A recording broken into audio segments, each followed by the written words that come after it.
Ojai Historic Preservation Commission will be called to order by the chair. That's me on Thursday, December 12th, 2024 at 6 o'clock p.m. Thereby, door closed. Sherry, could you do the roll call, please? Is your mic on? And we have Ida tonight, not Sherry. Oh, well, Sherry. Oh, Sherry went home. Sherry was here. Well, we have Ida running the meeting tonight. Okay, I saw Ida. Hello, Ida. Hi. Okay, my mic is on. I was just letting you practice. You'll be seeing that a lot. Okay, so Ida, where's Mara disappearing now? Letting Laurel in? It's a tricky door if you don't know it, so It is. I think she might be outside. There we go. Just in time for roll call. Hello. Okay, Ida, we are ready for roll call, please. Chair Akins, Here. Vice Chair McKenton, Here. Commissioner Levitt, Here. Commissioner Moore, That's you. Yes, here. Commissioner Sims, Here. Commissioner Walker, Here. And Commissioner Sasha. I think we're all here, except for, Commissioner Versasha, Absent. absent. your water. Yeah. There we go. So since we have some new people, I'm just going to jump right in real quick, and I'll be real quick. When you're, when it's time to speak, you'll press your button, push, and your green light will come on. You don't want to sit back. You want to sit, not that you have to go forward like this, but you want to be up kind of close to your mic. When you're not speaking, please push the button and turn the mic off, Pick up your mic. because it's very sensitive and we don't, every page turning will be heard. So just. Back over to you, Brian. Sweet. Okay, so at this time then, if you'd please rise for the Pledge of Allegiance. Okay. Ready to begin. I pledge allegiance to the flag of the United States of America and to the republic for which it stands, one nation, under God, indivisible, with liberty and justice for all. 21 years of saying that as a Little League umpire. Okay. At this time, then, I'll go ahead and give the Ojai Valley Museum representative report. Wendy Barker, our executive director, sent me the following information. The reception for our next exhibition is Friday, December 20th, from 5 to 7. It's called Meets and Bounds, Mapping the Ojai Valley. The vast majority of the maps in the exhibition are historic from our collection, going back into the 1880s, I think was the earliest I saw. Plus a few new artistic maps that were made just for this exhibition. Artistic might be the relief map. So this is a new exhibit that's coming up. It is historic. I'm a historic kind of guy. The museum kind of alternates between art and history. I love the history. I love the art too. So, If you can go, when you're finished with that, could you go back to public communications? yes. Would you like me to read public communications? If you're finished with the museum I report. am. Okay. Please, that's earlier in the agenda. I didn't see any public. So, yeah, could be online. Public communications. Public communications is the time set aside during the Historic Preservation Commission meeting for members of the public to address the Historic Preservation Commission on items of city business other than scheduled agenda items, which means it doesn't mean you guys. Matters raised at this time may be briefly discussed by the commission and will generally be referred to staff and/or placed on a subsequent agenda. Under state law, other than for emergency items, no action can be taken at this time.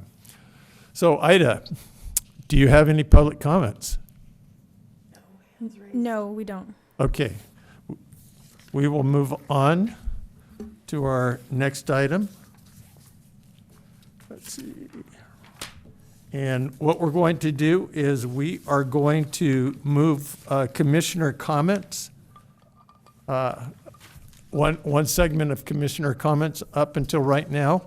As many of you, yes. You're going to change the agenda? Then I think you need to take a vote to change the agenda. Well, I was going to tell them why I was going to change the agenda and then take a vote.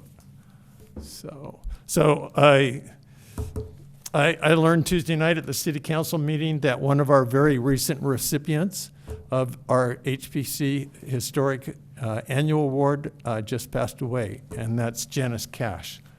And I was very surprised by that and sad by that. So if it is okay with each of the commissioners, then what I'd like to do is to move a segment of commissioner comments up until now.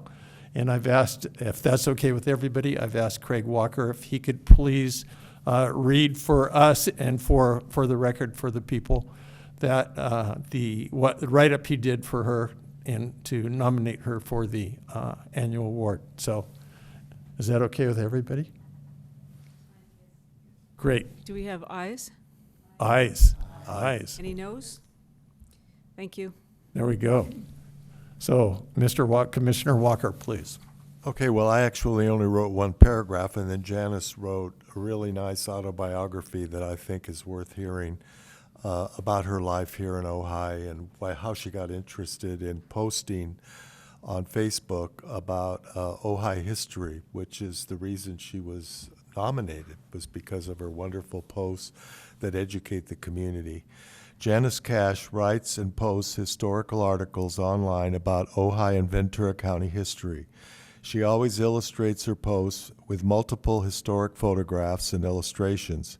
She has done a lot to educate the general public on Ojai history, and at no charge. Her Facebook page is Janice Cash, Forgotten History and Memories of Ventura County, and her two sons have said that they are going to continue posting and reproducing her posts online. Many of her posts cover topics relating to the Ojai Valley where she resides. And this is a brief bio from Janice herself. I have resided throughout my life in Ventura County in the areas of Ventura and Ojai, with the exception of approximately 5 years, during which I moved to Northern California to pursue my education at UC Berkeley and Sonoma State University, later commuting to the San Fernando Valley for 5 years, pursuing my MA in educational psychology at Northridge University. That should be 3 years, not 5 years. During my high school and Ventura college years, I spent time between Ventura and Ojai, in particularly to regularly attending the live talks of Jiddu Krishnamurti at the Oak Grove in Miners Oaks, and to peruse and buy books available at the Theosophical Society bookstore. Natural lifelong curiosity in regard to all things historical and philosophical led me to later pursue my academic studies in philosophy. My experiences in the Bay Area broadened my academic, social, and humanistic interests, and also led me to appreciate the rich cultural history of the land where I grew up. I returned to Ventura County in 1973, during which time I returned to my beloved beaches and mountains. I returned to live in the Ojai Valley permanently in 1987, where I raised my two now adult sons who attended Topa Topa Elementary School, Matilaha Junior High, Laurel Springs, and Nordhoff High School. During my children's growing up years until the time of my retirement, I commuted to County of Ventura offices in Ventura, Oxnard, and the Thousand Oaks Sheriff's Office. My Ventura, Santa Paula, or my last 12 years of social work for the County of Ventura, I was assigned specifically to Ojai, Ventura, Santa Paula, Fillmore, and Piru. I am a lifelong musician, playing piano since the age of 7 and guitar since the age of 14, performing throughout Ventura County as well as the Bay Area and Colorado. I am the current business and promotional manager for a local Ojai band, Dr. T and the Blues Criminals, headed by Dr. Theron Weigel, head of the Native American Blues Society of California. I am also an amateur photographer currently specializing in Ojai Valley scenic and music photography. My perception of my home in the Ojai Valley has been shaped by a collage of wonderful and rich experiences and memories.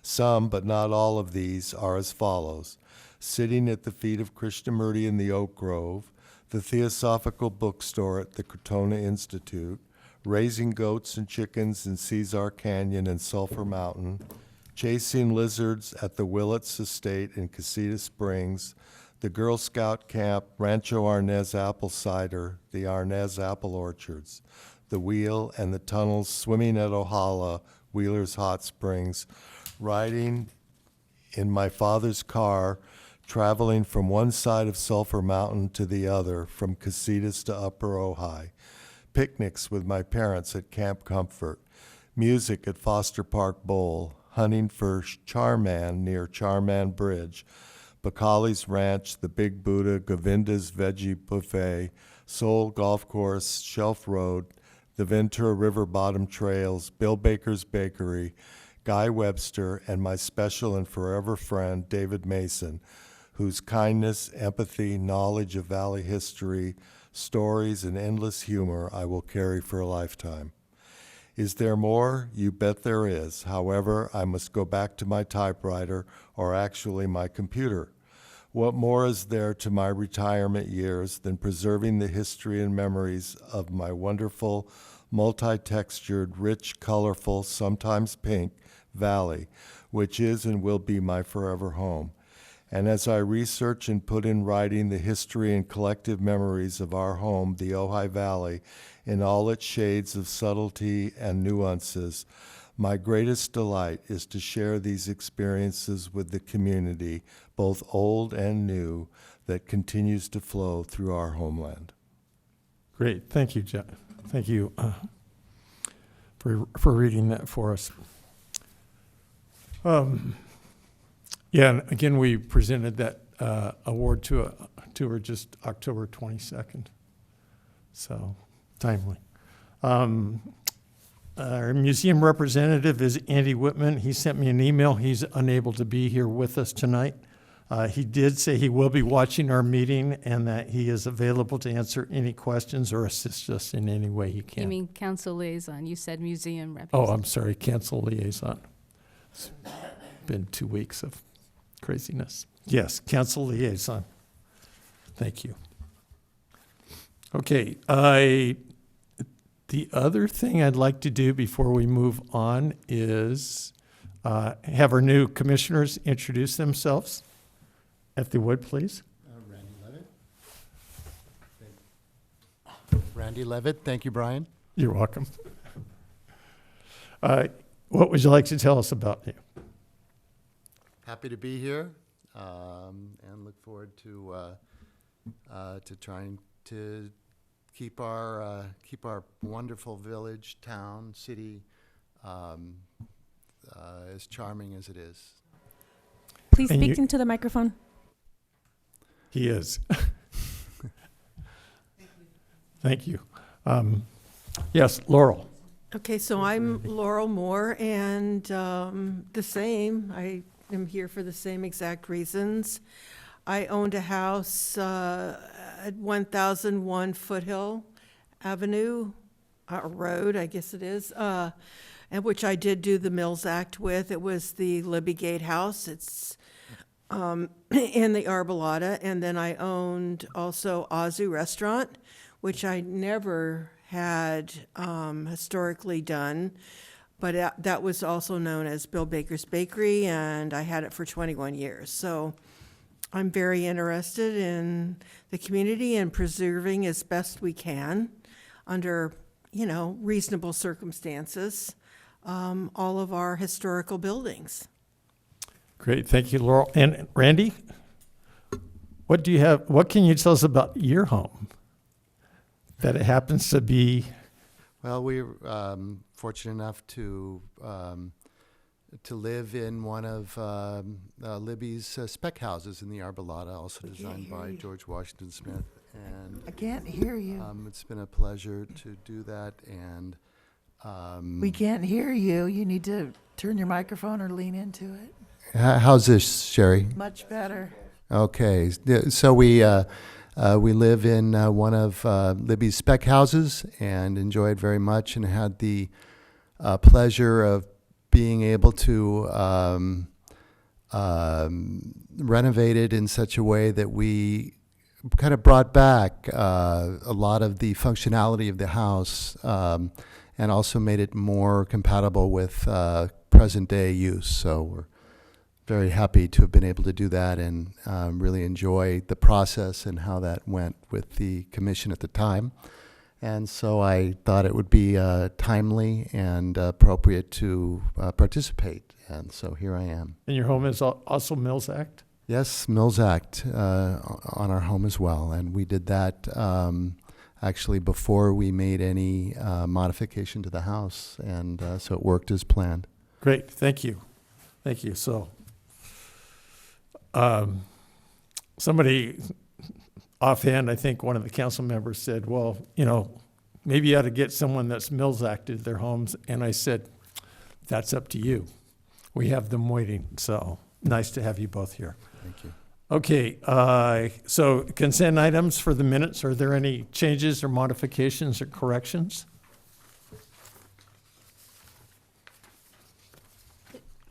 Yeah, never mind. It's just a tiny thing. It said on here that all other commissioners presented comments about the mural inside, but I didn't comment. But I don't think that really matters. On We can discussion change item that, number however. 3, Item number 3? yeah. Yeah, right there in the middle. Under questions for Mr. Yano, and then it says all other commissioners commented on the mural. I didn't comment, but it Okay, doesn't thank really you. matter. We'll change that, thanks. Okay, great. Any other corrections, changes? Do we have a motion to approve? I'll approve it. Second? I'll second it. Okay. Roll call for those that can vote, please. Ida, And what exactly are we voting on at this point? you're not voting because you So- weren't here. Oh, So, So when Ida calls go ahead. Commissioner Levitt and Moore, you'll both say abstain. Yeah. Okay. Thank you. there we go. Thank you. Okay, Higgins? Ida, roll call, please. Akins? Yes. McCann? Yes. Levitt? Abstain. Moore? Abstain. Sims? Yes. Walker? Yes. Great, thank you. Okay, so the next item on the agenda is a disclaimer of site visits and ex parte contacts. So that would be for any of our commissioners that have actually gone out and looked at the property we're about to talk about, and whether they had conversations with those individuals. And so, So if commissioners that have been on the commission prior to tonight, it could start, then the 2 new commissioners can follow suit. Thank you. Craig, Yes, I went to the Westways and was given a tour by Malcolm of the grounds and also the buildings in question, and yes, that's what I did. okay. Yes, I did the same thing, at the same time. It was a wonderful experience. Thank Great. you. Gina, no? No, I was at Disneyland, but I would have loved to. I'm a much more of a visual learner, and seeing this on paper versus in person, I would have loved to have had the opportunity. So maybe sometime in the future, I would like to see that property. But no, I did not see the property. Thank you. I was out of state too. However, I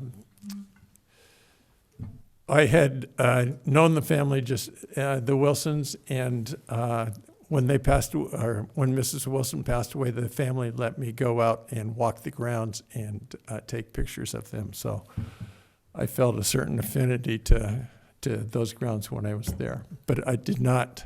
So I did not look at the grounds this time, nor did I have ex parte communications. Okay, so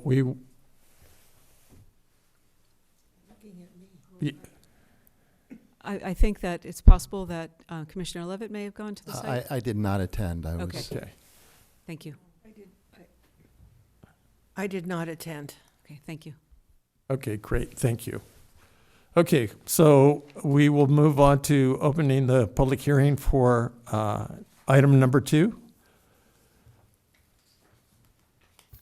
Thank you. My name staff is report. Maura Macaluso. I'm Principal Planner, City of Ojai, and I'm presenting this project tonight. We have, just so you know, we have the applicant here and architect, applicant's representative, and we also have online our historian, just in case there's questions for him. This is a major work permit, and it's regarding the addition of 3 new detached accessory structures, a hay barn, a horse barn, and a 3-car garage. And the project site is 700 San Antonio Road, historic landmark number 25, west. It's called Westways. On June 19th, 2024, the applicant submitted a request for review and consideration of these 3 accessory structures, and since then, post-Hazeltine historian consulting was retained by the city to prepare a historic resources report for the project. The purpose of the report is to assist the city by reviewing the plans for the structures to determine whether they would constitute a significant impact to the historic resource defined by CEQA. That's the California Environmental Quality Act. The Secretary of the Interior standards and guidelines were referenced to conduct the review. Generally, projects that comply with these standards are considered to be mitigated to a level of less than significant impact on the historic resource, and therefore would not cause a significant impact on the environment under the California Environmental Quality Act. So pursuant to our municipal code, it's the city's intent that the preservation of its landmarks be guided by these standards, the Secretary of the Interior standards and guidelines for the treatment of historic properties.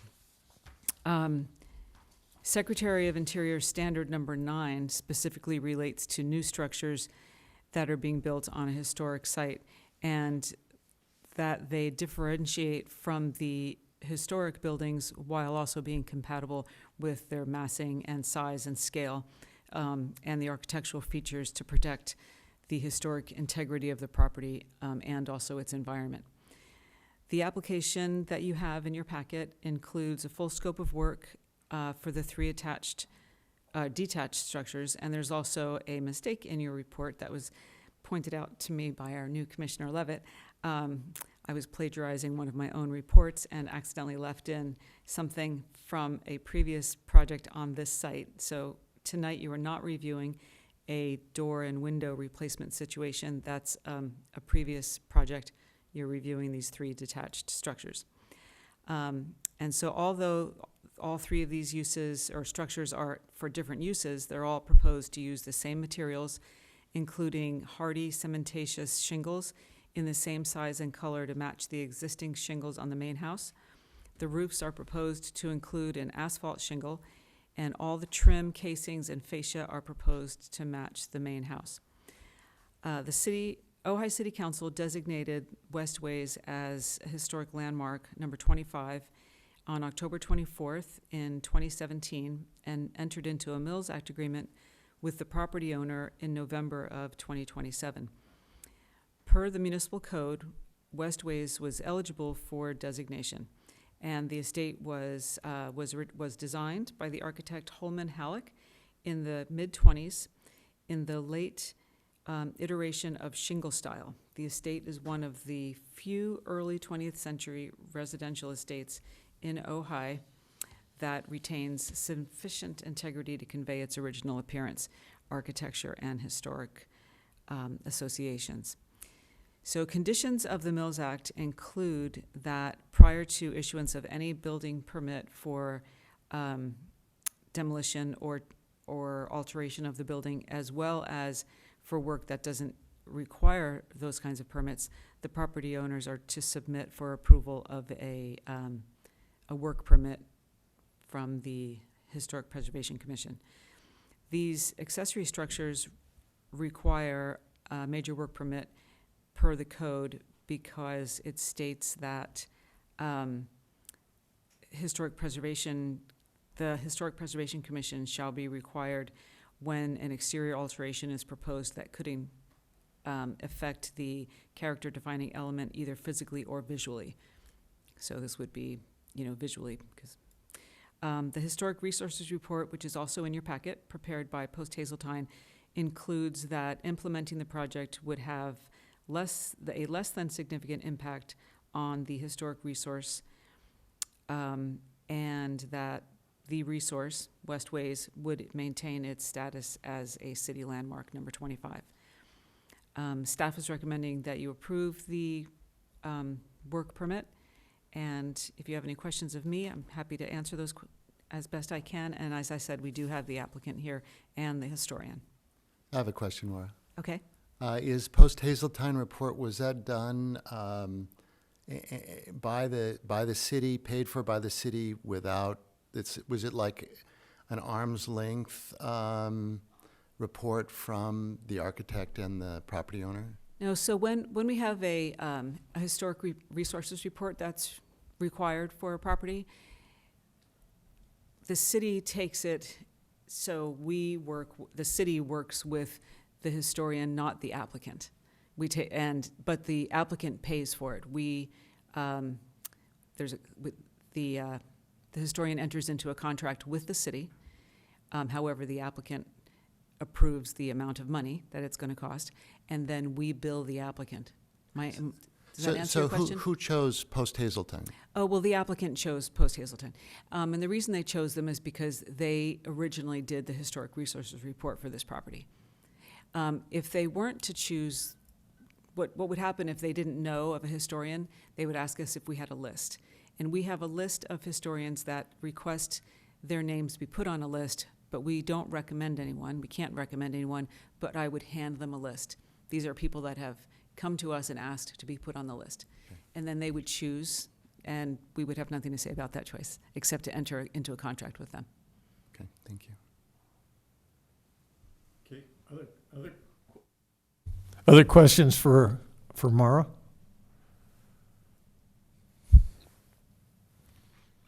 Okay. So at this time then, we'll ask the applicants to come forward to the microphone, please. If I push the green button, I don't know is there, is it No. sensitive? Somebody else I need lights to. that up. I think that should be set up for you, and so you'll just state your name, and then you'll fill in where I left out any blanks Okay, so no green button. No. or ask questions. Good evening, my name is Chris Dentzel, and I've had the pleasure over the last year and a half working with Malcolm and our client, Claudia, at Westways Ranch, and it's great to be here tonight. So my presentation, can you hear me okay? Yeah, my presentation's going to be fairly short, and I'm here to answer your questions if I can, and Malcolm can do the same. Our client, Claudia, is someone who has been very passionate over the years, working with historic properties and having a very light hand in the renovation of them. And also she's a very passionate person in the rescue of horses and miniature horses. So she has a herd of miniature horses in Los Angeles, and her dream is to move here soon, settle and root here with her horses. And so over the last year, we've been working on the 3 buildings that Maura mentioned. And they're all diminutive in size. And as Maura's already outlined, they, in many ways, reflect and work with the different materials, ideas, aesthetics of most of the buildings on the property. And what else do I want to say about these buildings? The 2 barns pretty much conform to the existing buildings with the shingle walls and the roofs. The overhangs differ a little bit. They have a less formal overhang than the garage, which is nearby the main house. and the buildings each are 400 to 500 square feet, and the garage a little bit larger at about 900 square feet. And I'm here to take any questions you have. Okay. I- Let me just start off with a couple quick questions. So trying to identify the property as it existed when Mrs. Wilson passed away with the maps that you have, it seemed like there may have been some part of the or some part of the property that went to the family, maybe on the western side. But it seems like most of the property is still intact to what the Wilsons owned at one time. Yeah, come on up. I don't know Malcolm, the history on yes, that. if you could come up and introduce yourself for us, please. Hi, my name is Malcolm Kuttner, and I've worked with the owner of Westways, whose name is Claudia.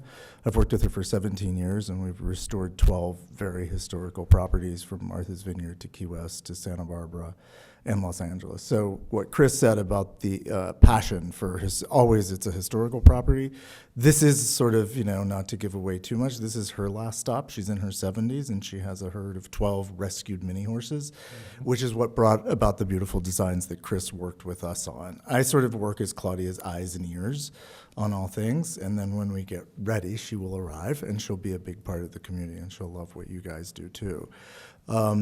My understanding is that the property, a long time ago, the Wilsons owned all of it. So it went from Country Club Road all the way down to Creek Road, extended all the way to the back and then up to where the front gate is. At some point, I guess when the Wilsons sold, it was subdivided. And the western part, which is still accessed from over there on Country From Club Country Road. Club. And you can see right behind where this new garage is and what is going to be the sort of studio building. In the original building where is there, which used to be Fairburn's secretary's office. Fairburn, who built it, and he would travel and he would bring his horses. It was a horse property for the winter, and he would travel with his secretary. This is just a bit of lore. And then she would sit there, and right on the other side of the wall, it's really clear that that was at one time part of like a little compound, and there was a circle drive that came through to what's now the back door, which was kind of a separate front door. So that is a very long answer to your short question, but yes. It was subdivided off, and a lot of it is, I think it was kind of split down the middle. I think it's about 50 acres and 50 acres. Oh, okay. And for anybody who doesn't know, a large part of this property is in conservation easement, which is also hugely important to this client. And we've been working with the Ojai Valley Preservation and all of those people to make sure that we're doing everything there to make it really great for animals and natural habitat. So, and keeping the footprint really light. This is really the minimum that we can do to accommodate these horses. And we really wanted to do it, instead of doing it, our brief with Chris was, instead of doing it as one big barn, to do it in these more sympathetic 3 smaller structures. And also that gets people moving around the property, enjoying the views when you're living there and all that sort of stuff. So.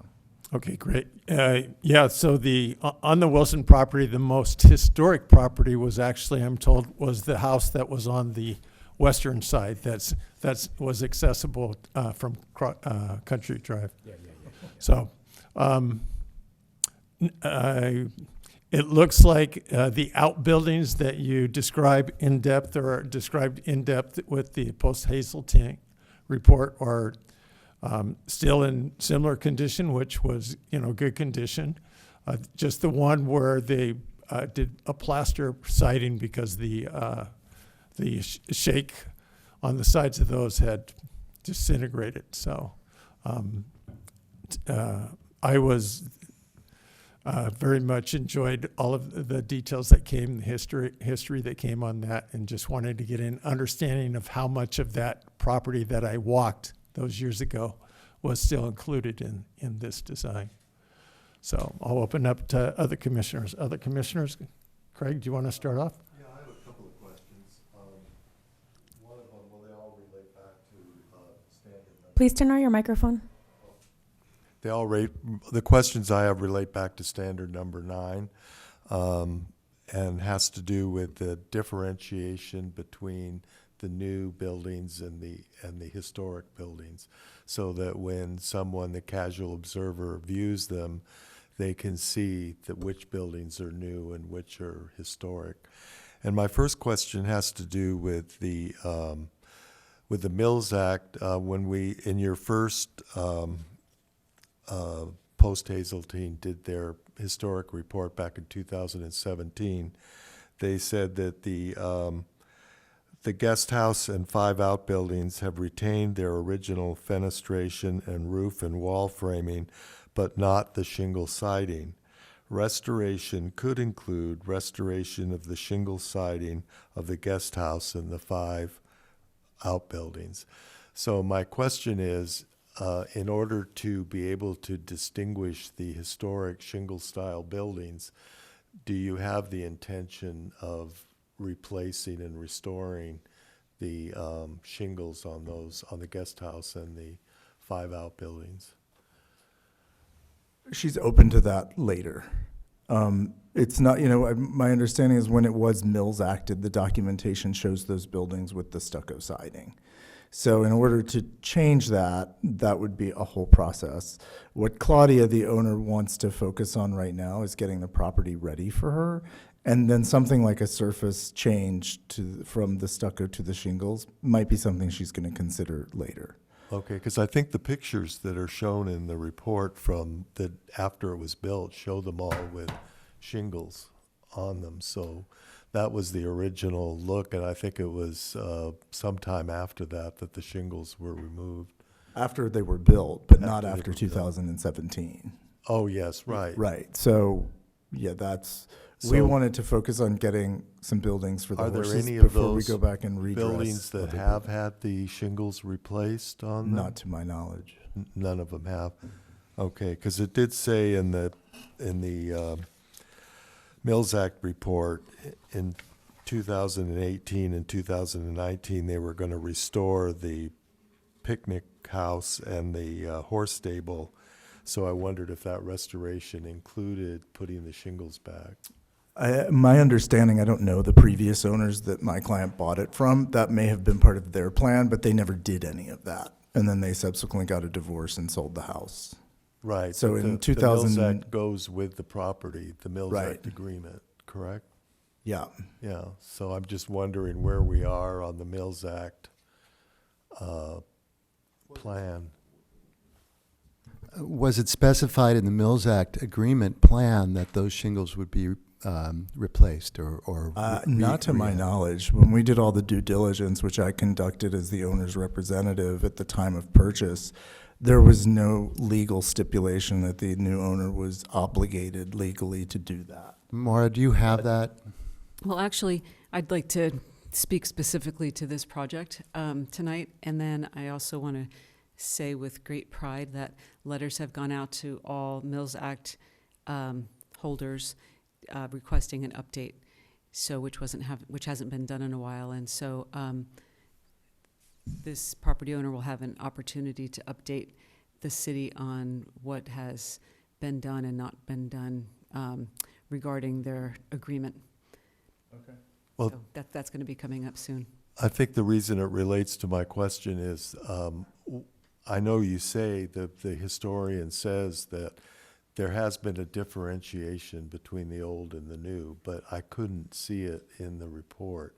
I couldn't see any evidence of it. When you look at the pictures of the new buildings that are proposed, they have the same door, the same steep roof, the same basic design as the historic buildings with the shingles. So what is the way that you're meeting the requirement of number 9? So we do have the historian present, and perhaps it would be an Okay. appropriate question for him instead of the representative. So can we bring the historian online? There he is. Tim, can you hear me? Yes, I can. Thank you. So I'm going to be quiet here in a second, and Commissioner Walker has a question regarding the criteria number 9 and the differentiation between the proposed buildings and the existing. Sure, I can answer that. Our conclusion that the buildings are compatible but sort of subtly differentiated is. I'm sorry, I can't hear him. Yeah. Can you hear me? Ida, could you turn the volume up at all? I don't know if that's done at Tim's or here. Yeah, let's see. Go ahead and talk again, Tim. Oh, hello, this is Tim Hazeltine. Can you hear him? Barely. Oh, sorry, yeah, I've got Tim, it can about you- as high as I can Okay, so he's talking Put as it on loud my as he phone. can. on my end. And Ida, are you able to turn it up any, or is this it? No, this is it. Okay, Interesting. so perhaps you want to go to a different place in the room, because we can I'll hear. try to speak as loud as I can. Okay, Can you hear me better now? Okay. Yes. Okay. Our conclusion is that the buildings are compatible but subtly differentiated is based on a slightly simpler use of materials than is on the main house. The reality, I mean, not reality, but we were not really supportive of cladding the buildings in stucco or a material that was so different from the historic property materials, which were shingles, wood frame windows, wood doors, and wood trim work. So we were really focusing on just more subtle variations, and we also took into consideration that the property is very large, and these buildings, with the exception of the garage, which is somewhat closer to the main house, they're set a fair distance from the historic buildings. And so they're not cheek and jowl. They're not so close to the historic buildings that you might confuse them with the remaining original buildings on the property. And we believed for the visual integrity of the property, it was better to be closer in materials and design features than sort of further away in design. That's why we wouldn't have been in favor of, say, metal roofs or a stucco siding or a brick cladding or something of that sort. And in some cases, it's a more supportable strategy because it preserves the visual cohesiveness of the property. When seen from a distance, they will look very similar to the original buildings, but they're set such a distance from them. And if you get up close, you could see that the siding type is not wood, but it's a synthetic material. And we wanted to, of course, preserve that sort of semi-rural setting and let it read as a property with a sort of a very specific design aesthetic. Do you have a picture, something that shows what the difference look would be, the differentiation?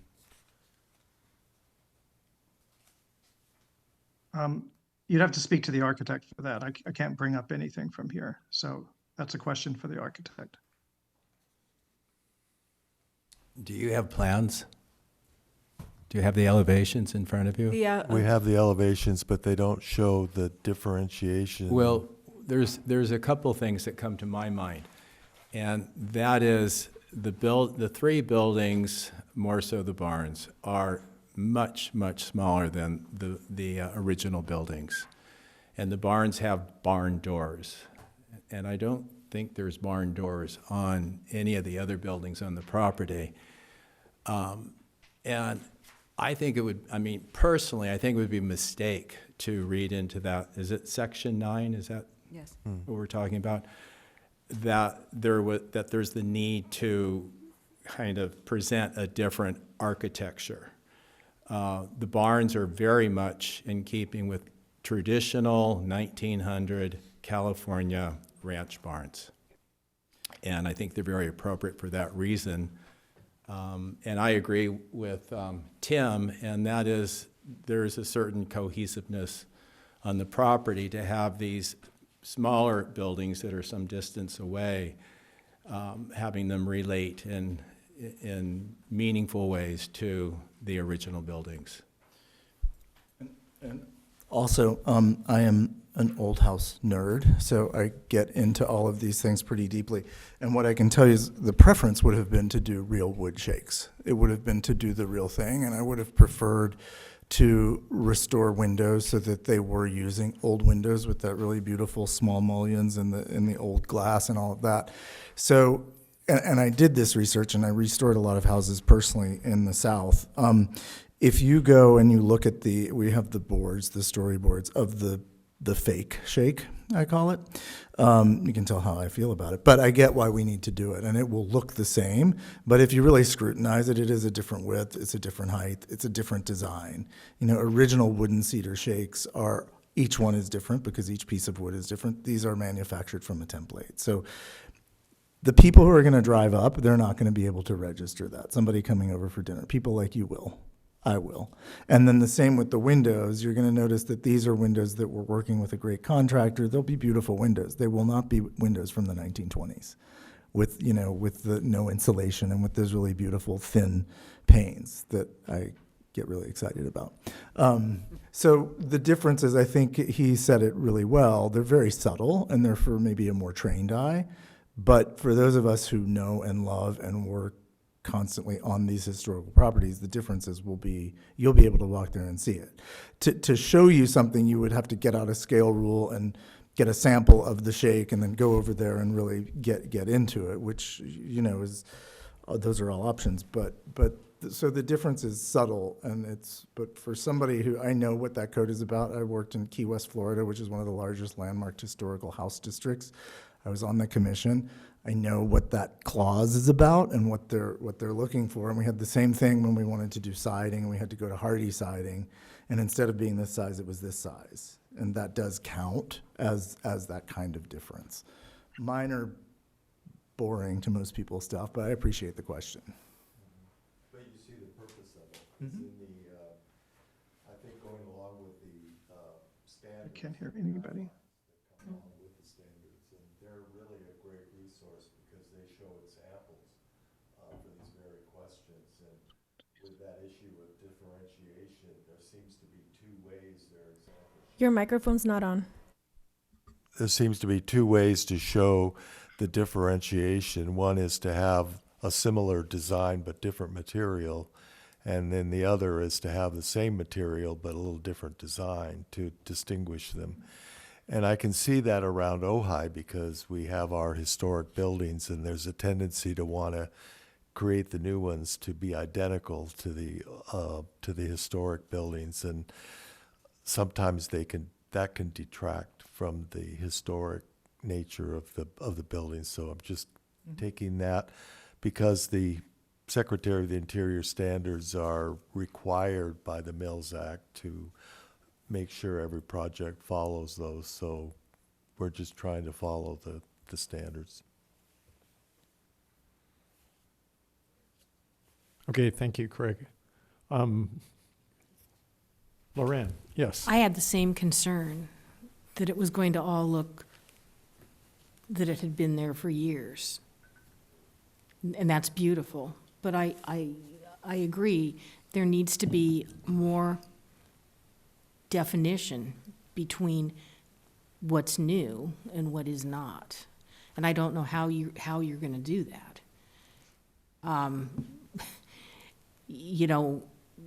I would hate to see those buildings be stucco, but that would make the difference if you're going to then take and put siding on the rest of the old buildings.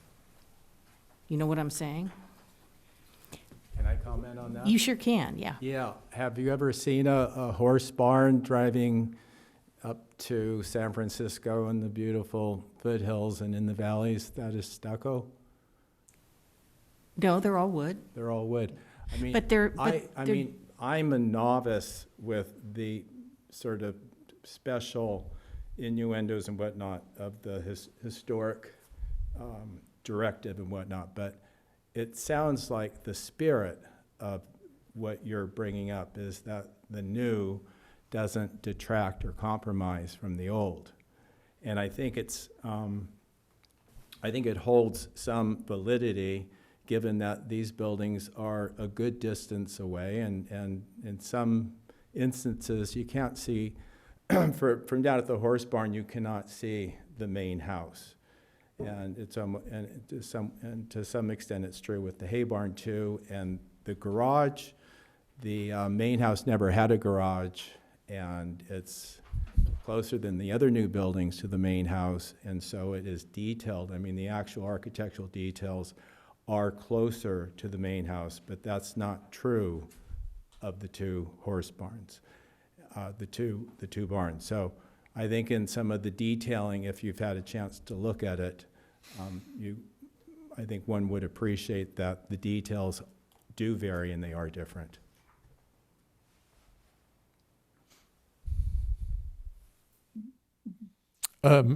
Just a quick question. So when the tour was taken, I don't know which of you might have given the tour, but on the tour, when the tour was taken of that property, did you actually go out to the remote buildings?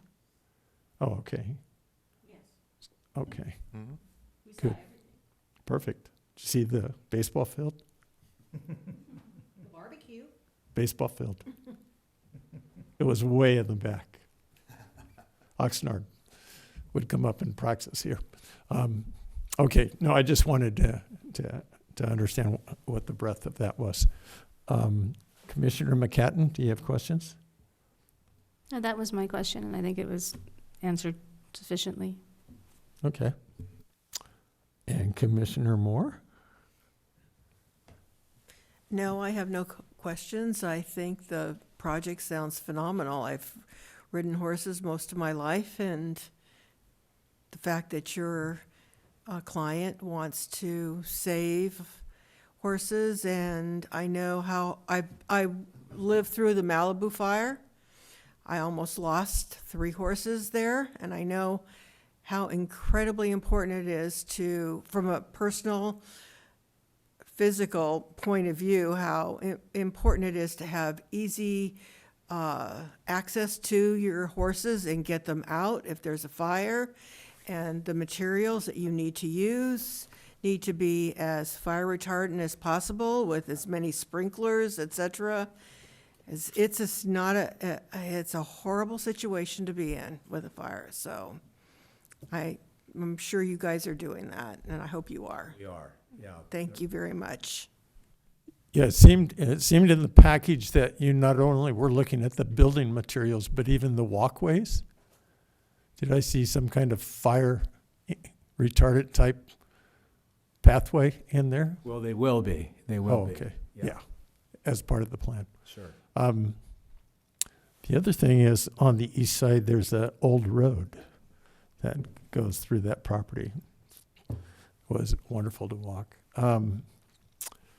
So at some point too, the black and white pictures that are in there that refer to the Ojai Valley Museum, they came from original black and white photo book that the Wilsons had, and they loaned it to me so I could take it and scan it and also get it into the Ojai Valley Museum's digital catalog as fast as I can swipe things. So I did take them down and get them blown up. The fun part in there is this is a photo of that road that goes on San Antonio, ends up there at Ojai Avenue, which in the picture identifies it as grade road. And if you go down to the to right behind not CVS, but our pharmacy, Rite Aid there, or if you go down into Oakview, you'll see the still existent old grade roads. And so just something to look at if you want to at some point. Walking around that whole area was almost kind of a throwback in history, and seeing it and hearing the stories about it. It seemed to me in the information that you provided that you put the comparisons with the sightings that you're putting on these different entities in trying to, as you've just described. I too, when I walked the property, was looking all over for where the car barn was and could not find it.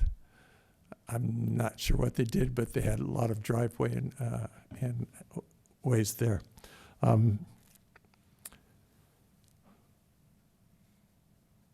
The other question I had too was, oftentimes when we're talking about properties, we're talking about whether they are viewable from the street and the impact that that has on that. And now we're talking, I think your question goes that taking it from the stucco siding back to the wood siding was part of the Mills Act? Is that what you were saying? I don't think it was something that was prescribed in the Mills Act, but it was just that they were going to restore those buildings, and that the architectural historian had said that restoration could involve replacing the original, so that we have the clear distinction between what is original, because originally they're all in the shingle style, They and some were, of the buildings no longer have shingles. So it might be difficult. There'll be 10 buildings after these 3 are done, and someone viewing those buildings might not be able to see or understand which are the new ones and which are the original ones, since some of the original ones are stucco and some of them are shingle, and then some of the new ones are shingles that match the old buildings. Mm-hmm. Mm-hmm. So that was my question, Okay. because it says in there should not be a confusion in the mind of the observer as to which are the historic and which are the newer buildings. Yep. To not impact the historic buildings, because that's the goal. So, it might be that these shingles that they're going to use are enough. Sometimes you can, by using a different material or modern material, it can be a different enough look, but I haven't seen it, so I'm not really sure whether that answers my question or not. So it's an open question for me, but I do appreciate that the buildings are away from the main house. They're down the side of the hill, Mhm. most of them, so that they're not really going to impact the main house.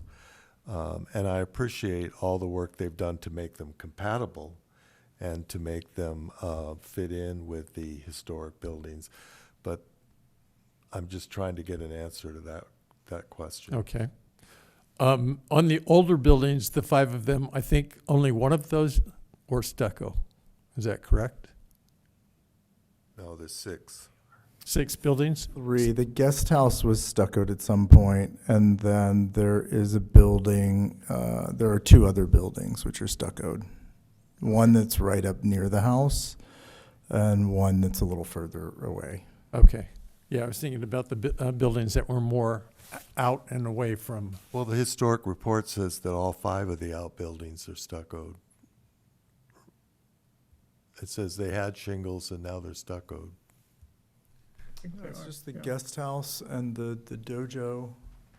And the studio. And the studio. Yeah. Historian Oh, has and popped then- back on the screen. Yeah, maybe he would know if I'm miscounting. It might be 4. The studio is stuccoed. The Okay. meditation, where my Tim office has is. his hand raised. Yeah. Tim, Yeah. go ahead, I- please. Oh, apologies. Yeah, that's accurate. I think most of them, and just to be frank, I did not have time to review the entire report. I was just getting out of a public meeting for Montecito. So, but most of the outbuildings I know all have been stuccoed. That occurred, I'll say historically recently. I don't mean real recently, but it's not something that happened in the 1930s or 40s. It was later than that. And I'll just reiterate that we do feel that as long as the shingle pattern is varied, which is what we had recommended, and that the window casings and types are differentiated, that the use of shingle siding is supportable and similar window types, but not exactly the same. We think that's a really good strategy here. In a way, this is a historic landscape. So you've got a number of historic structures built at the same time to the same program by the same owner, which is the Fairburn family. And it's set in this semi-rural setting, essentially characterized by, stands of native oaks and large expanses of grasses and low vegetation of various sorts. And so we felt that introducing another building material for the cladding would actually sort of disrupt that sort of visual unity that the property pretty much has, with the exception of the stucco work, which, as you noted, Commissioner Walker, is something that would likely be replaced in the future with wood shingle siding or a wood cementous type shingle to match the original. I'm not sure how the fire codes if they would even allow any type of actual wood to replace the stucco work. So, we just feel that it's a very good option, and we want to preserve the visual continuity of the property as a sort of rural landscape. And we thought introducing another material type for the cladding would disrupt that. Okay. So a question for you, Mara. So the Mills Act was done, I imagine, when the landmarking was done. No, I think No? the Sometime landmarking, afterwards? Yeah, some years later. Okay. I can tell you because No, you don't have to get exact. So my question is, so now we've had these are the second owners since the Wilsons lived there. Third? Sorry. And so my question is then, landmarking was done before. so, the Mills Act was initially set up with, I'm guessing, the initial owner when the landmarking took place. Here it is. Then a new owner comes in. Do they then have the opportunity to update and remove or change the Mills Act? Oh, I'm sorry. I was looking up the dates. Yeah, and, that's okay. What did you say? So we have the original owner or the original landmark Yes. folks who then, I imagine, did a Mills Act sometime after that. Now we have owners that have come there since and are still wanting to be under a Mills Act and are still in the mode and the importance of preserving what is there. Can the subsequent owners of the landmark property then make adjustments to the Mills Act that was set up by a previous owner? They can propose modifications to that Mills Act and present them to the city, and that'll be presented by staff to the council. And I guess probably I'd have to go through that process, but certainly they can make alterations to it. But it would go through a process. They wouldn't just do it without you seeing it. I thought they would go through the process, but Certainly. I didn't think that the original Mills Act was a lifetime or forever. And so I wondered how. So may I chime in, because we've done that, is that it actually is, and it's extremely onerous to get out of, and you have to pay back taxes and penalties, and it's horrific. to get out of it. To get out of Yes. it. And so it is kind of forever. So that's if you're getting out of it, but not if you're going to remain within the Mills Act and just make modifications. Well, if you make modifications to it, if you violate the conditions that you're under, then it's a big deal. Oh, okay. But Well, I'd be hopeful. Sorry, Gina. No, I was just thinking that a new owner might have different priorities. And so not the past or the present, but maybe 26, 27, 28, they have a different idea of what they would like to use their Mills Act funds for. That should be able to be modified. It's not Mills Act funds. It's just a tax. It's a tax Right, it's reduction. just redirecting. And, my question earlier for Maura was that when it was originally proposed and a Mills acted, there's a list of items that, oh, perfect, was replace the shingles on the, So just so you know, thank you so much. the application that was submitted was reviewed, and they're not historic buildings because they're being proposed today. And happy to review, staff is happy to revisit the Mills Act and the landmarking of the original building. But today, the proposal is for these three buildings, and the Historic Resources Report was prepared to see if the new buildings comply with standard number 9, very specifically. And that's what the Historic Resources Report was prepared for. Yes, my apologies. We're history nerds too, and I think that we just get excited to talk about these, and when we have the architects and we have access to Tim to just talk about it and we kind of get carried away. So, but it's probably appropriate to But we stick with the should roll it project back. at hand, which is the 3 buildings Yep. that are being proposed right now, and not the Mills Act, because these 3 buildings don't have anything to do with that Mills Act. Now, that Mills Act, it can be a discussion item at another time, for sure, if the commission wishes. So if we can stick with the project, that would be great. Nope, excellent point. Thank you. I just want to say that it looks like in the future, they're going to remove the architectural roofing shingles around the glass roof and replace with new shingles, and then in 28, replace all existing roofing shingles on the main house with new architectural grade roofing shingles. So that's, if that's something that you all care about, I don't, Is that part of the Mills Act, or? yes. Oh, okay, so we're, yeah, I looked through these. So, as Mara pointed out, we're refocusing to the project, to the 3 buildings that are, Well, I think my question was just related to being able to distinguish the new from the old, and oh, no, I agree. and asking them if they were going to do what was recommended and replace the shingles, so then we know what the baseline is. They're going to have all the old buildings be shingled. So then what's a good way to do that? But if they're not, then we're kind of in a different area. If they're not going to necessarily replace those shingles, then the original buildings are both stuccoed and shingled. So then it becomes a little different story as to how you differentiate.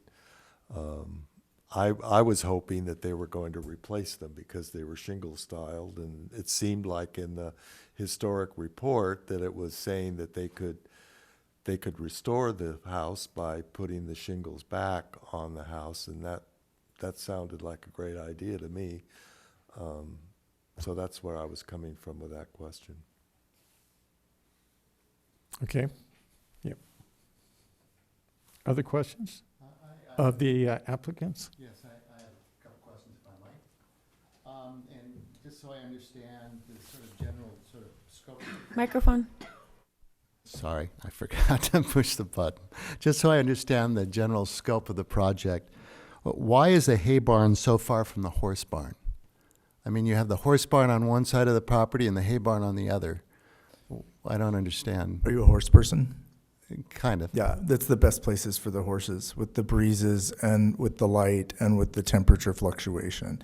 And she does not ever, if she can do it, she doesn't like to have the hay next to the horses because the hay is more likely to catch fire. And if it's closer to the horses, it's more dangerous to them. And also, we did a lot of studies about wind and how smells of where horses live travel up to houses and around, and that was the best place for that too. And also for her own enjoyment, that's where she goes, and she will walk her property, all 60 acres every day, at least twice, and that's kind of on her loop. So that was kind of client-specific. Okay, fair enough. Could each of these structures, the hay barn, the horse barn, and the garage, be used as a future rental? So now they're not designed to There are no kitchens or bathrooms. Okay. All right, and I just want to be clear, Mara, that if we vote to approve this, that it'll be clear that the Mills Act continues on the land underneath these structures, but that the new construction would not be a part of the Mills Act in terms of tax assessor appropriation. These new structures would not be part of the Mills Act. But they'll be penalized a lot unless you specifically identify the land underneath the Mills Act, underneath the structures as continuing to be a part of the Mills Act. Okay. I'm sorry. What to do? Oh, thank you for that. Yeah. Thank you. That's good to know. Thank you. The land under the structures is part of the Mills Act, But the structures but the themselves structures are are not. not. Right. Well, Okay. that's why if they do the project according to the Mills Act, they'll be fine, right? Because the property will still qualify.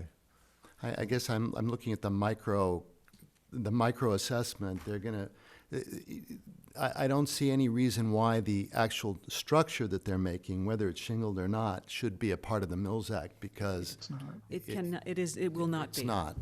But the assessor's office may say, and I have experience with this, that, well, then the land underneath the structure is not a part of the Mills Act. And depending on how they're assessed, it'll affect their taxes. And I don't think that having the structure there affects the, whether or not the land itself is worthy of the Mills Act. And so that's why I'm suggesting that it be included in the Mills Act Okay, specifically. so that information is good information for the applicant? They won't be able to tell the assessor how to do it. Okay, so, I'll find you. You can't do it that way. It has to be like on the approval. If there's something that we vote for, yay or nay, then they take it from me with experience that it needs to be there, that the clearly the new construction's not part of the Mills Act, but the land underneath it continues to be. If there's a way to please do add that into your motion, if you make one. Do you want to try to do that motion? Sure, yes, that's fine. If we're ready to do that. I think we're ready to make a motion. Craig? Oh, go ahead and make a motion. Oh, no. We're going to discuss it afterwards, so go ahead. We are. So I was gonna Okay. make the motion. Sure, I make Did a you motion wanna that we, open it for that we public? approve. I'm sorry, just a second. Sherry? Public comment? Sherry, I'm sorry? Public comment. Did you want to open it for public comment? Oh, we do. So, any more questions for the applicant? No. Okay, thank you. And is there any, I'm sorry, did you ask if we should ask for public comment right now? Or deliver, yes, Yes. that's a requirement. Yes. So, And Brian, please open for public comment and then close public comment. I was just going to tell you. So the applicant portion of this is complete right now, but we still may have questions with you based on what we hear. So here's the key question: do we have any public comment? No. So, well, Thank you. So, Chair, Close. if you can please Actually, close. we just got a hand raise. Okay, thank you. okay. Applicant, please go ahead. David Or Cohen? the Yes. speaker, please go ahead. Hi, yes. I'm a neighbor. I reviewed the impressive document, the plans, and thank you. It looks like the commission tries to ensure the property and structures retain and preserve the historic character. I just had a question about the shed that was placed along the fence line there. Seems to be out of character with the whole program near where the current barn is. And I didn't see any comment about that. And then I was wondering about any consideration in the project replacing the chain link fence strung along the western border of the property. Seems out of character with the historic property as well. Not sure if that's the case. And then, it's unfortunate that they've decided to put the house the horses,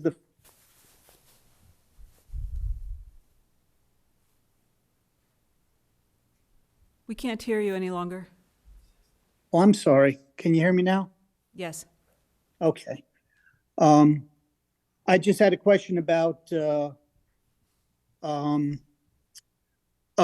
location of that barn on the crest of the hill, right adjacent to, nearest to the neighbors furthest away from the homeowner.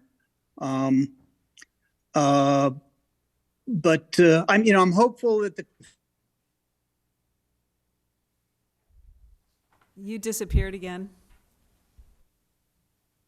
Is that the same person that talked the first time? Yes, this is the same person.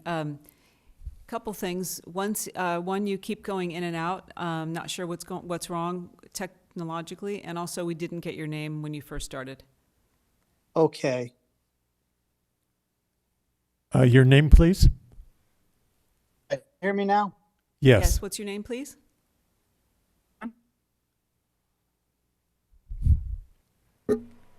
His name is David Cohen. David Cohen. Thank you, David Cohen.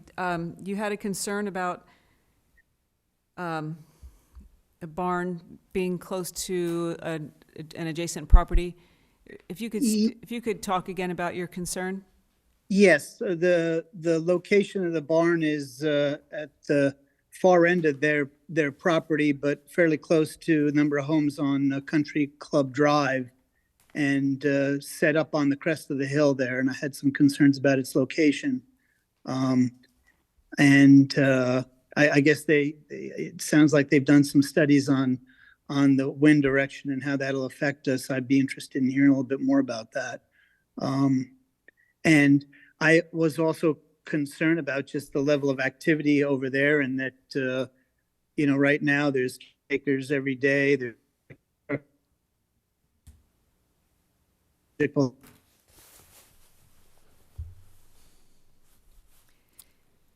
You were concerned about activity over there, and then you cut out. Oh, Yeah, there was a question about the barn, and I was not sure if that's a barn that we're discussing or if that's a different barn. Yeah, is this a proposed barn or existing barn? Do you know which barn he's talking about? Either of you, if you could come up to the mic, please. Is this still working? Yeah. Yes. I think from what I understood, it's pretty choppy. The shed he's talking about is a temporary gardener's shed that we're using during construction, so that doesn't stay there. Okay. It's not a temporary structure. It's just where he's hanging out. Not a permanent structure. It's not a permanent structure, I mean. Also, where the barn is situated is well within the property lines. It's nowhere near any other houses, and it's not up on a crest. And the site plans indicate that, and it complies with all the setbacks from the easement fence, which is within another 30 acres. So I'm not sure what that was about. And the fence is not part of what we're talking about here. Okay, so the barn that he's talking about is not a part of what our discussion is, and it appears to be what you're saying, temporary. And so my understanding is that's not really our concern, Well, it sounds like the question's been answered. There's a temporary shed, right? and the proposed structures are not on a crest or near adjacent property owners.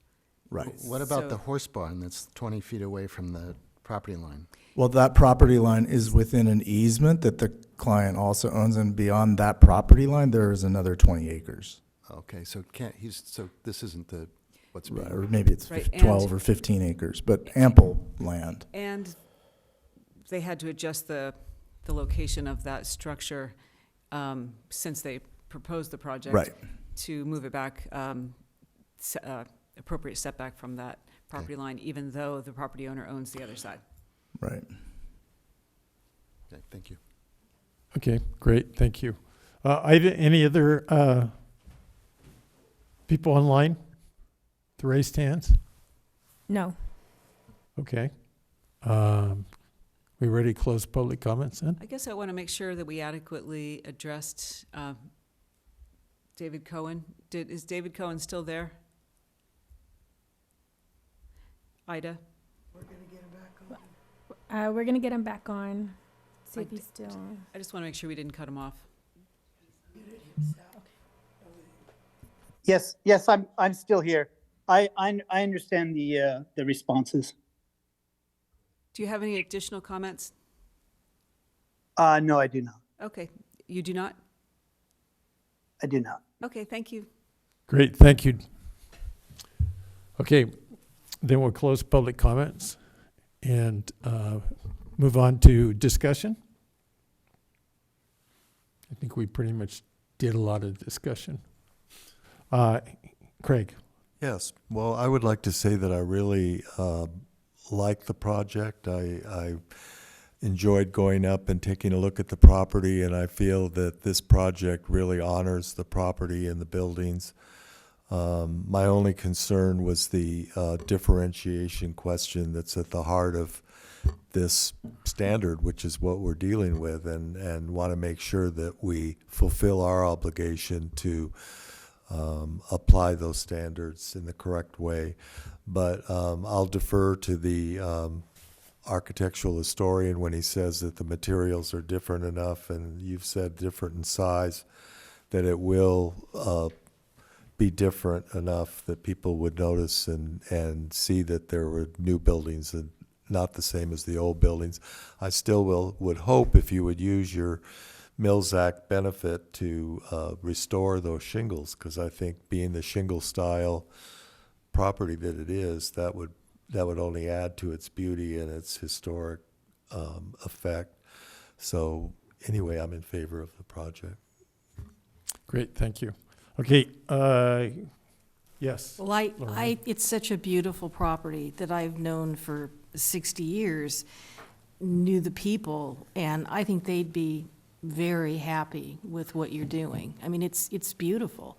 It's just, you know, we have all these standards that get in the way of of everything, and you're doing a beautiful job. And it's just, you can't see anything from up there.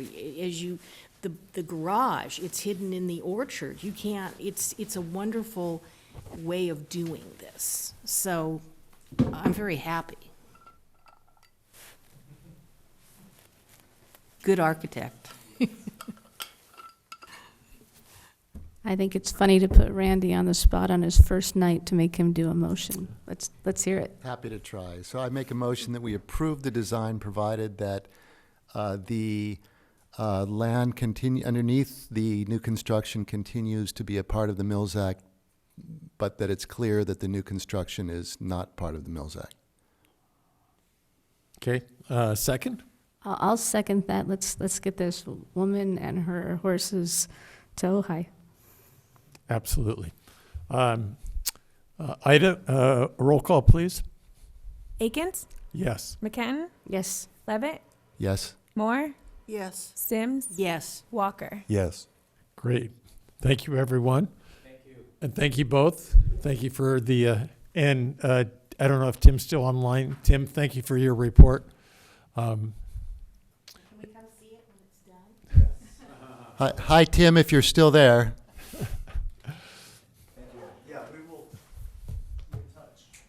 Again, great. Thank you. Thank you both very much. Thanks. Okay. So we'll now move on to discussion item number 3, Ojai Day discussion. Yes, this item number 3 is the commission, the HPC, annually hosts an open house for landmark number 12, which is the Ojai Jail in Libby Park, and this is during the annual Ojai Day celebration. And the commission requested that this item be on this agenda to discuss and review this year, 2024's event, and review any goals for the future. Okay.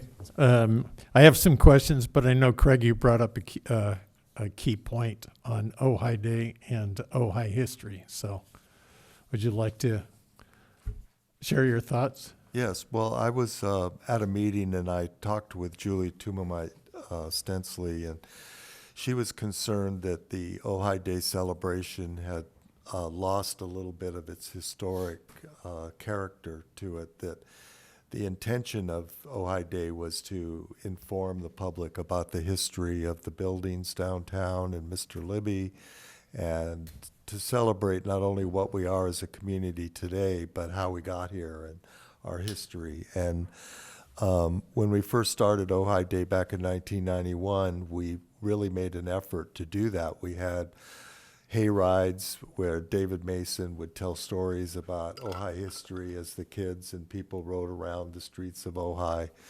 Julie Tumamite organized a Chumash village where they had tule huts set up and Chumash culture. We had an actor give a Mr. Libby speech on Ojai Day, where the dedication of the buildings downtown. And so there were just a lot of opportunities for people when they came to not only have fun and revel in what Ojai's all about today, but also to take home a little bit of that history. And I think the commission has done that with the jail. It's just a wonderful addition to Ojai Day. And back when we first opened Ojai Day in '91, it was actually not run, the jail was not opened by the Historic Preservation Commission. It was opened by the Rotary Club. And they actually had Rotary members who were dressed as police officers from the 1900s, early 1900s, and they would go around. You could pay $5 to have them go arrest somebody and then haul them down to the jail and put them in, and they'd have to bail themselves. I don't remember all the details, but anyway, I think the program that we have down there is just excellent, and everybody goes away, I think, with appreciation for Ojai's history, and so I thought maybe we could just, as a commission or as a city, and I went back and I went through all the old newspapers from 1917 through 1928 when Ojai Day stopped, the first iteration of it, and there were just some fabulous things they did. One of them is they had the Nordhoff High School Girls Glee Club went up in the post office tower and gave a concert from inside the tower up above to the people down below. And I thought, well, that's a beautiful tradition that they had back in the early 1900s. I don't know what the condition of the building is, what it would take the Girls Glee Club, but and I was also interested to find out that even though there was no Libby Bowl back in the 1920s, it was shaped still like a bowl, and they actually had concert and presentations there, even though there was no stage and there was no seating or anything. So that tradition of the bowl goes back a lot further than we thought. Anyway, I thought I would throw that out as a topic that maybe we could either recommend to the Ojai Day group, whoever puts it on. The city, I know the recreation department puts it on, whether we would just make recommendations for things they might consider doing, or whether we would want to try to organize more, working with Julie or other people to give it more of a historic bent. Yeah, just real quick, quick question. So, my question, and it tells along with what Craig just said, is there a committee that does Ojai Day? I know Christy is in charge of it, and Christy's now over Parks and Rec, so, but I don't is think- there a committee? You know, I will look into that. I think the history and the ideas is fabulous, and for me to see what I can do with it and who it needs to go to. Christy has not disappeared, so so, and it's an interim position, I believe, and I believe she's also still taking care, going to be taking care of Ojai Day. So anyway, I can look into all that for you, but I think what I've just heard, I've taken real serious notes. So Go ahead, please, Gina. On this last Ojai Day, I was talking to, is Mr. Bauer? We get the Dwayne? Dwayne, The car. and Yep. we were talking about the truck that used to give rides to everyone, and they would park it because it's so old and because it's cranked to get it started. It can't start on a level street. That's why they parked on signal. So the gravity would get it started, so they'd get it going and go down. And they did that up into to COVID. And then when they came back, they changed what was on signal. And I had asked him why they stopped it, and he said it was the city thing because they changed the location of everything, and we need that gravity. And so I said that I would bring that up because it was such a nice thing to have this. It's such an old truck. It's like one of the first trucks ever made, and to have this cute song, and it could include history, because right now it has this like Ojai history song, and you take families around, and it was always such a big part of my family going to Ojai Day. So I would like to see that come back, and I would like to see if when whoever designs where everything's going to be, if you could kind of keep the museum truck sort of into that mix, so they can have that gravity to get them going. And I know that we've done a lot of things when we had the charter school with kids.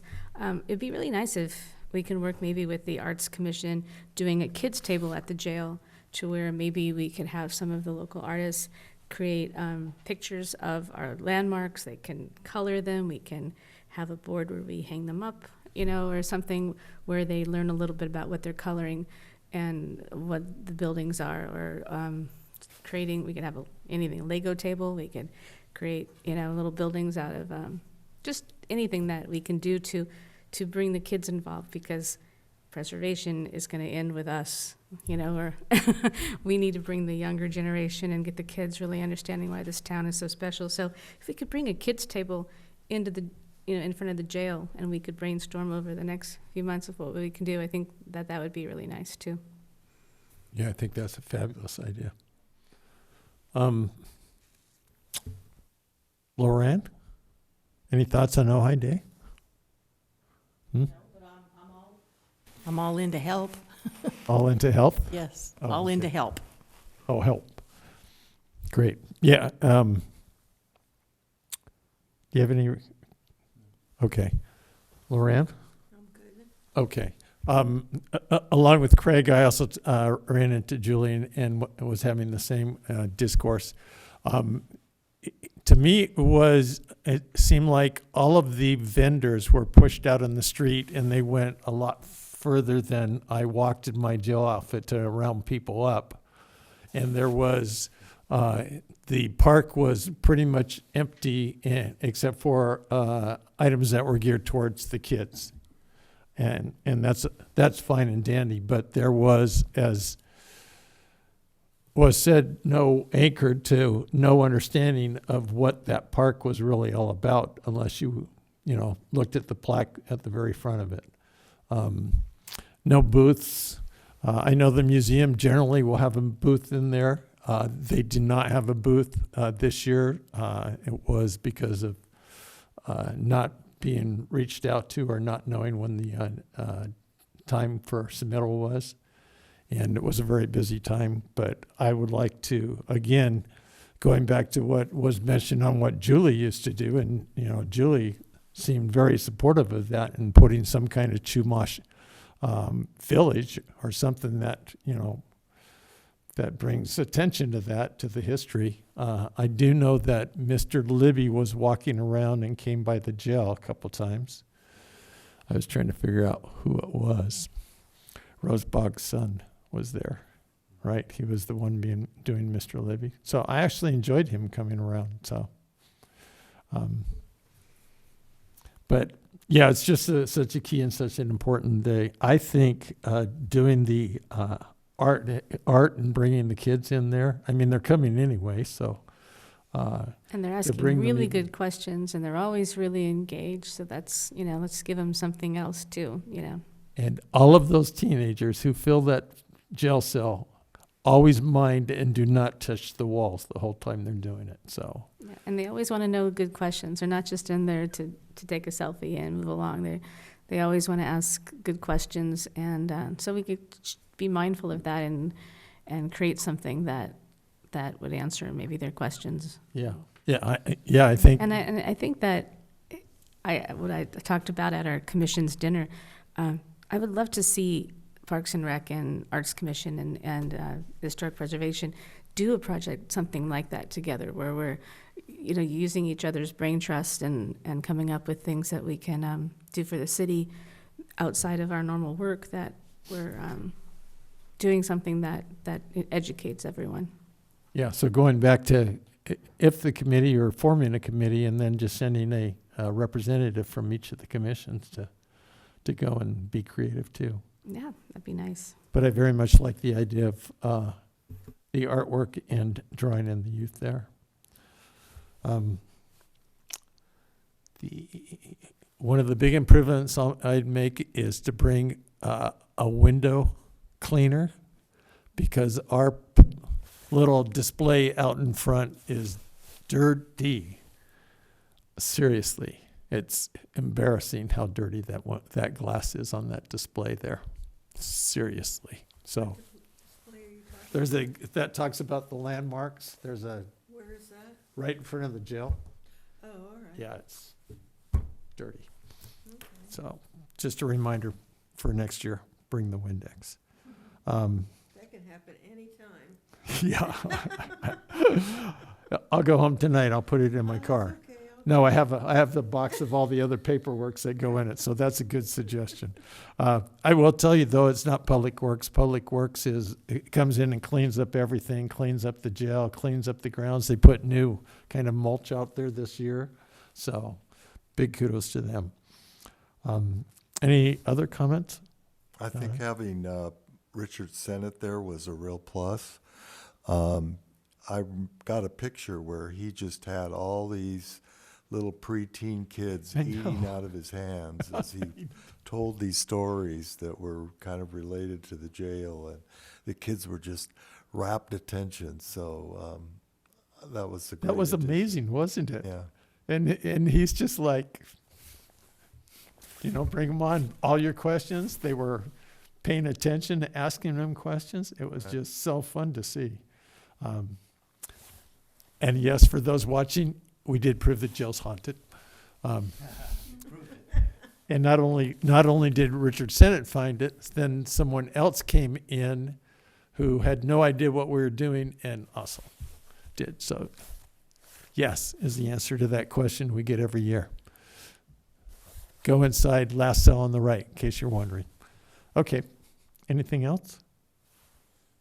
Okay, thank you. Let's see. Actually, can we keep that on there so we could continue to, just, because I'm afraid it's going to fall off and then Sure. we won't talk about it No, again? I've taken copious notes, and I think that it'll be on the next, that's a great idea to keep it on for the next agenda and to have, if there's any kind of response that I can give, that'll be in the report. There'll be a report. Otherwise, the report will be pretty much what it was today if you want to keep talking about it. Yeah, I just don't want it to fall off and then all of a sudden years go by so fast and all of a sudden it's time again and then So are you suggesting that it be an item? even if it's every other quarterly, something where it's just kind of repeats. So there has to be 2 people wanting to do that, and then there has to be a vote. So, Okay, I'll second that. Okay, and is there a motion and a second to put it on the next agenda? Or Her motion, my second. should we do every other month or like when you look Yeah. at, Every other month or every quarter, but no less than every quarter. Yeah. So, Okay, well, I just want to be specific, so you Yes. actually Gina get it on an agenda, so and Gina wasn't, Commissioner Vice Chair McHatton wasn't specific, so it just so happens that item number 6 has a future agenda tentative items, and if you'd like to pick a month, I'll put it on there, and then you can do your motion and second and vote to make sure it gets on an agenda. If we're vague about it, then getting it on an agenda is going to be vague. I think we should do another one next month while it's fresh in our minds, and and then can quarterly. back off after that. So put it on January and then like April and Maybe go July. another, and- yeah, I think on the quarterly, it should be, taking October as the start and then going 3 months and then 3 months and 3 months from that, so. So let's just start it off in January 2025 as, See where it goes. yeah. Okay, I'll make a second to that. Ida? Akins? Yes. McGatton? Yes. Levitt? Yes. Moore? Yes. Sims? Yes. Walker? Yes. Excellent, thank you. I just want to confirm that what we've done here is put Ojai Day on January 9th. Yes, Okay, thank you.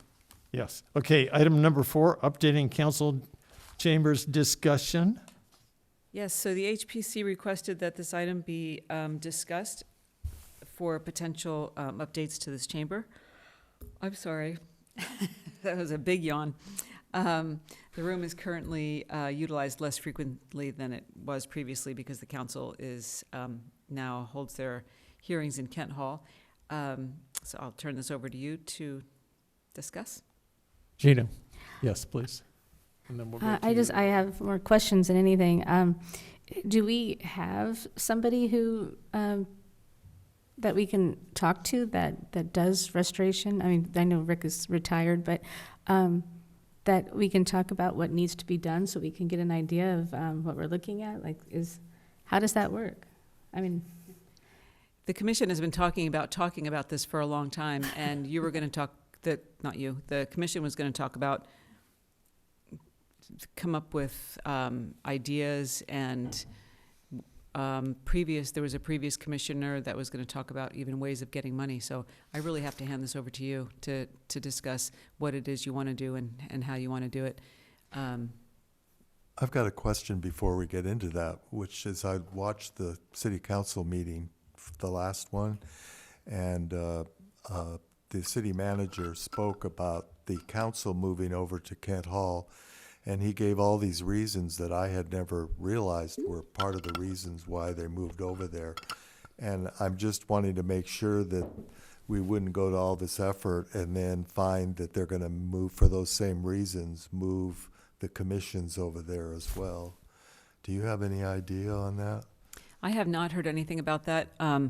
I do know that the council meetings get quite large, and they have ample seating in there, and our meetings don't get that large. Well, he spoke about other issues like security of the back rooms and the kitchen, and he had a lot of reasons why this was not the ideal site from the city's point of view. So he was speaking in terms of the council, but I just thought, well, before we start renovating the place, we probably should find out if there's a plan to move all the meetings over there. So that's not a topic that has been brought to staff level. Okay. However, I can look into it and get back to you in January. Well, don't suggest it. I like it here. Oh, I'm not going to suggest it, but if there are plans, No, if I it's like in it the here. works. Yeah, So, like the historic and the historic. so if, in a normal city situation, when you are in a historic building and your chambers are historic and it's time to talk about renovations, a scope of minor versus, different levels,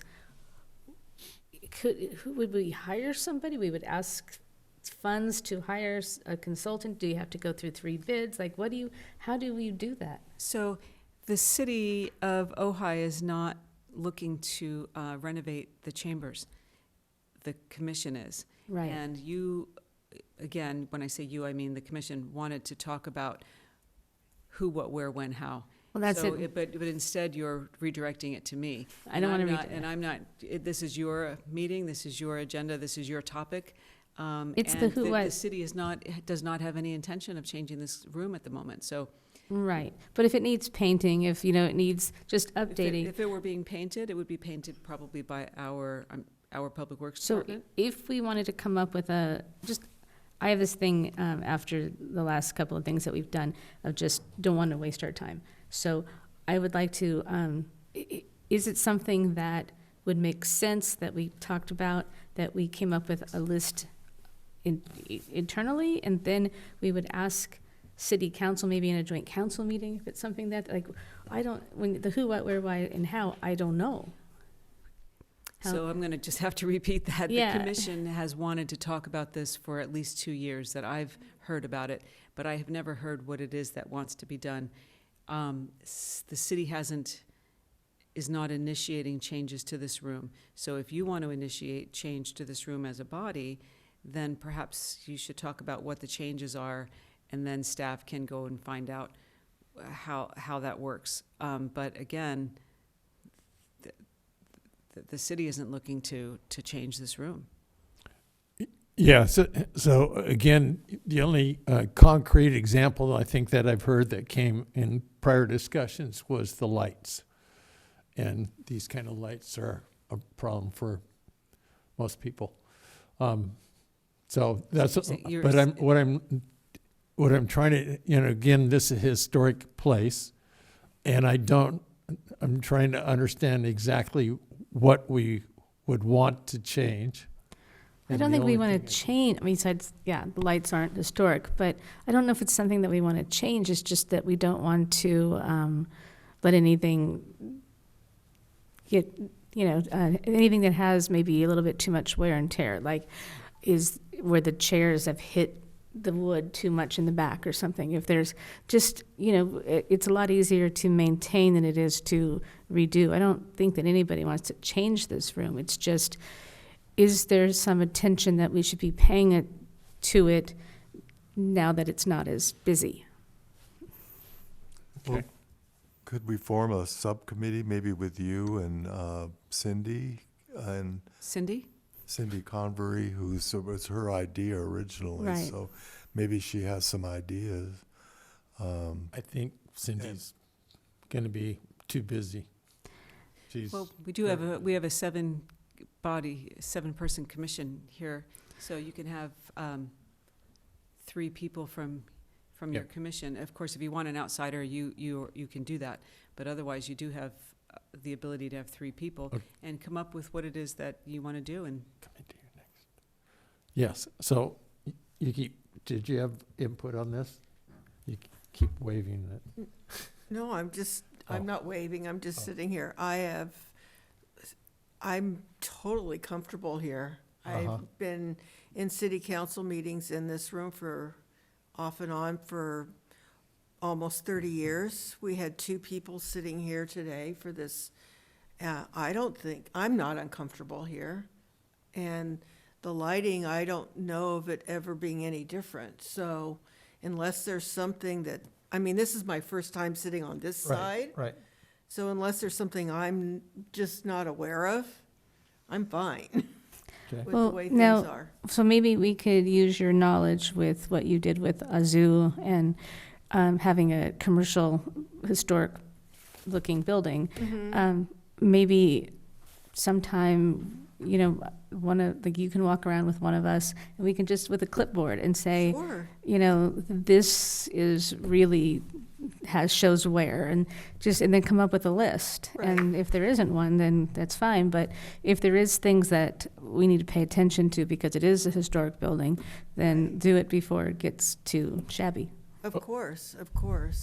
And lighting is, this is pretty traditional, old-fashioned office lighting. Yeah. And there are newer bulbs that are available, and that might be something to consider, so it's not quite as harsh, and that have been made in the last, So maybe we can have like Yeah.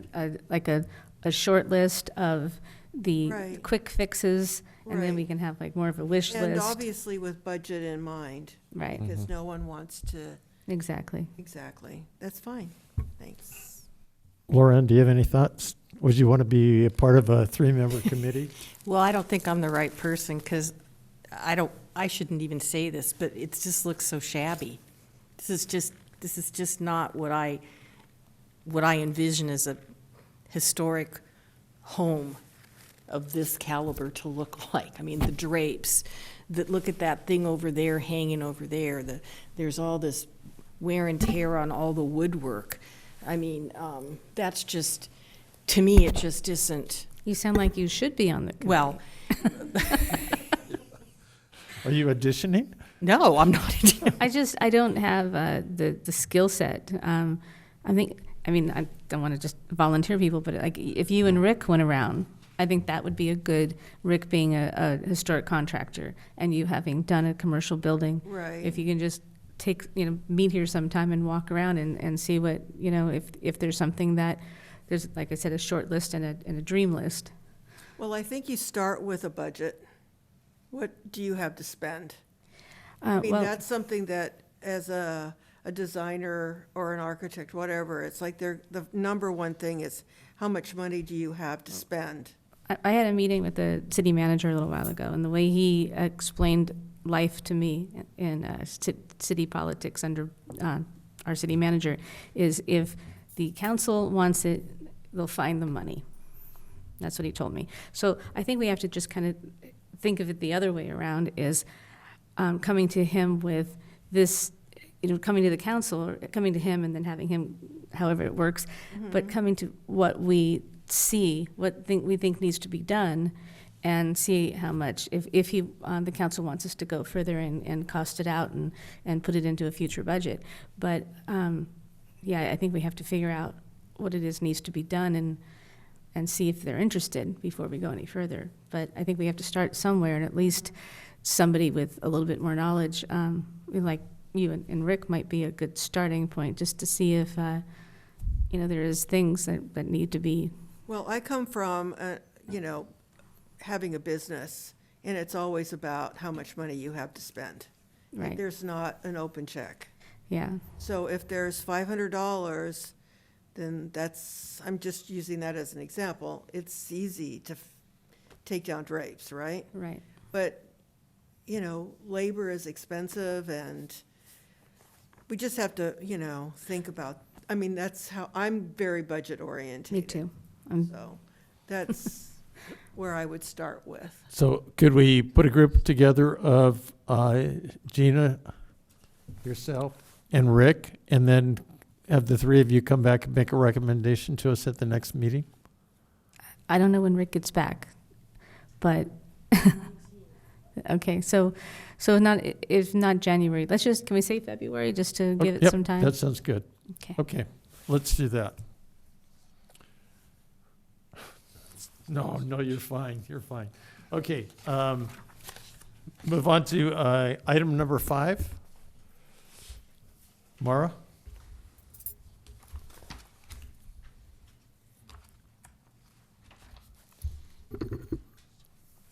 Oh, number 5 is, there was a request from Commissioner Sims, or she initiated a discussion at the last meeting regarding visiting the city-designated landmarks. And so staff looked into the municipal code, and the municipal code specifically speaks to landmark, the landmark property owner's agreement through the landmarking process for periodic examinations of the interior and exterior of the landmark properties by people that are representing the director, the building inspector, or the county assessor, or the Office of Historic Preservation of the California Department of Parks and Rec, and the State Board of Equalization, as may be necessary to determine the owner's continuing compliance with the landmark designation. So you're not among that list. However, you can certainly do windshield surveys. You can drive by and look at properties. Well, I think my concern is, I think that there was an example of it tonight with this property that we talked about, the Westaways, where you had the Mills Act and you had the whole criteria of what was laid out that they were supposed to be doing over the next 10 years since it was conceived that they would be a Mills. And they don't even seem to have a clue that it exists. They're getting the tax benefits for all of this, and they signed on, and it follows you when you buy a property and when you sign the deed and all of that stuff. It's right there, and they should have seen it. So I'm just concerned that properties in the valley may or may not be kept up, because I don't think anybody's watching. I think what I've heard is the city is reactive, not proactive. Well, that's when it comes to code compliance, so I think that's very specific. And however, there have been many or different administrators, and we've had COVID. I've been here for 4 years, and I'm just going to repeat what I said earlier. It was really mostly to Craig, but it's really to all of you, that the first time since I've been here, we've sent out a letter asking for an update to People's Mills Acts, and to see what they've done or what they haven't done. Oh, thank you for doing that. Yeah. So it's there's very few staff and there's very many projects. So.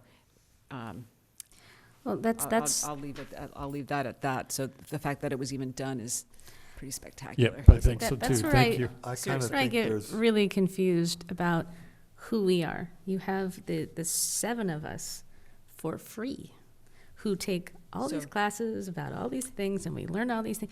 Use us. We're happy to, So you know. we are following the code, and Right. we can't send you off to Oh, look not at somebody's send us property off, to make but- sure that they're doing what they agreed to do.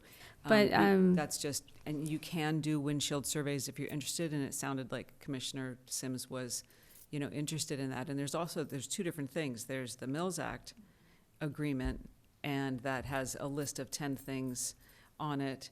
And then there's the landmark designation. Not all landmarks have a Mills Act. right. So so we're talking about different categories, different requirements. Well, like you have the elementary school down here that's literally falling apart. And it continues to fall apart, and pretty soon it's gonna fall apart and it's gonna fall down and it's gonna be gone. Because I don't know that anybody's in the school is paying attention because they don't want to spend any money on it. But they are a landmark and they need to maintain it. That's my opinion. More kind of along that line, could we as a board, can we ask or make a request for the planning department to tour the school and make sure that it's being maintained properly? So I can look Require them to do that. So I can look into that and get back to you, but so far what I read is through the code, and I don't see the HPC being able to go out and doing that. No, but we can ask you to do it. Right. So that's what I'm asking if we can do. So I'll look into that and get back to you. And it's the ones that would go out is the building department, correct? The code said, didn't specify that it had to be the building code. If it's, there's state agencies, and there's also the director, and I'm assuming that that's the community development director and/or city's building inspector. I think Oh, okay. Lucas and And Dane that's where I would got be. building inspector. So we don't have Dane anymore, just so you know. Oh, Okay. sorry about that, but Lucas So- and whoever the Right. building inspector would be. So would be I'll good. definitely get back to you. Okay. Yeah, I had a question, because at our last meeting, we had a building in the arcade that was asking for some things, and we were at that time given a copy of the arcade design guidelines, which Mhm. were set up back in '86 when it was landmarked in order to keep the consistency amongst the arcade buildings and to make sure the design didn't, and the whole area didn't become junky and kind of a mishmash of different things like you do see in some other communities start to happen. And so I began looking at those guidelines, and then I started walking down the arcade, and it looked like there were quite a few of the buildings. For example, there's no neon lighting or signs allowed, but there were 3 buildings that had neon lighting and signs prominently in their windows. There also is a guideline that of how they put their signs up, and we do approve the signs in the arcade that are the approved ones, but one of the design guidelines says there's no signs on the windows, painted on the windows. And yet there were quite a few of them with signs painted on the windows. And I was thinking, well, are these people just doing it on their own, or do they get a permit to put those? Because they look quite professional, the signs on the windows. But I just wonder how that's happening, that these violations of the arcade design guidelines, which are what we need. And then it makes it hard when we have, like, the gentleman who came here and wanted to get his sign approved and his painting approved, and we had to look at the design guidelines and say, I'm sorry, but that's not in the guidelines. But the guy next to him has done it and has this, and even like the displays that they have out in front of their stores, it says in there that any change to the outside of the store needs to come before the commission.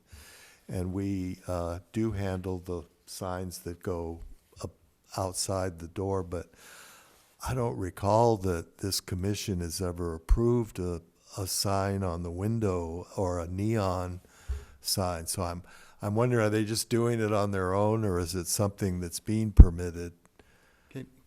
Sorry. Or I'm not sure if you're looking at me quizzically.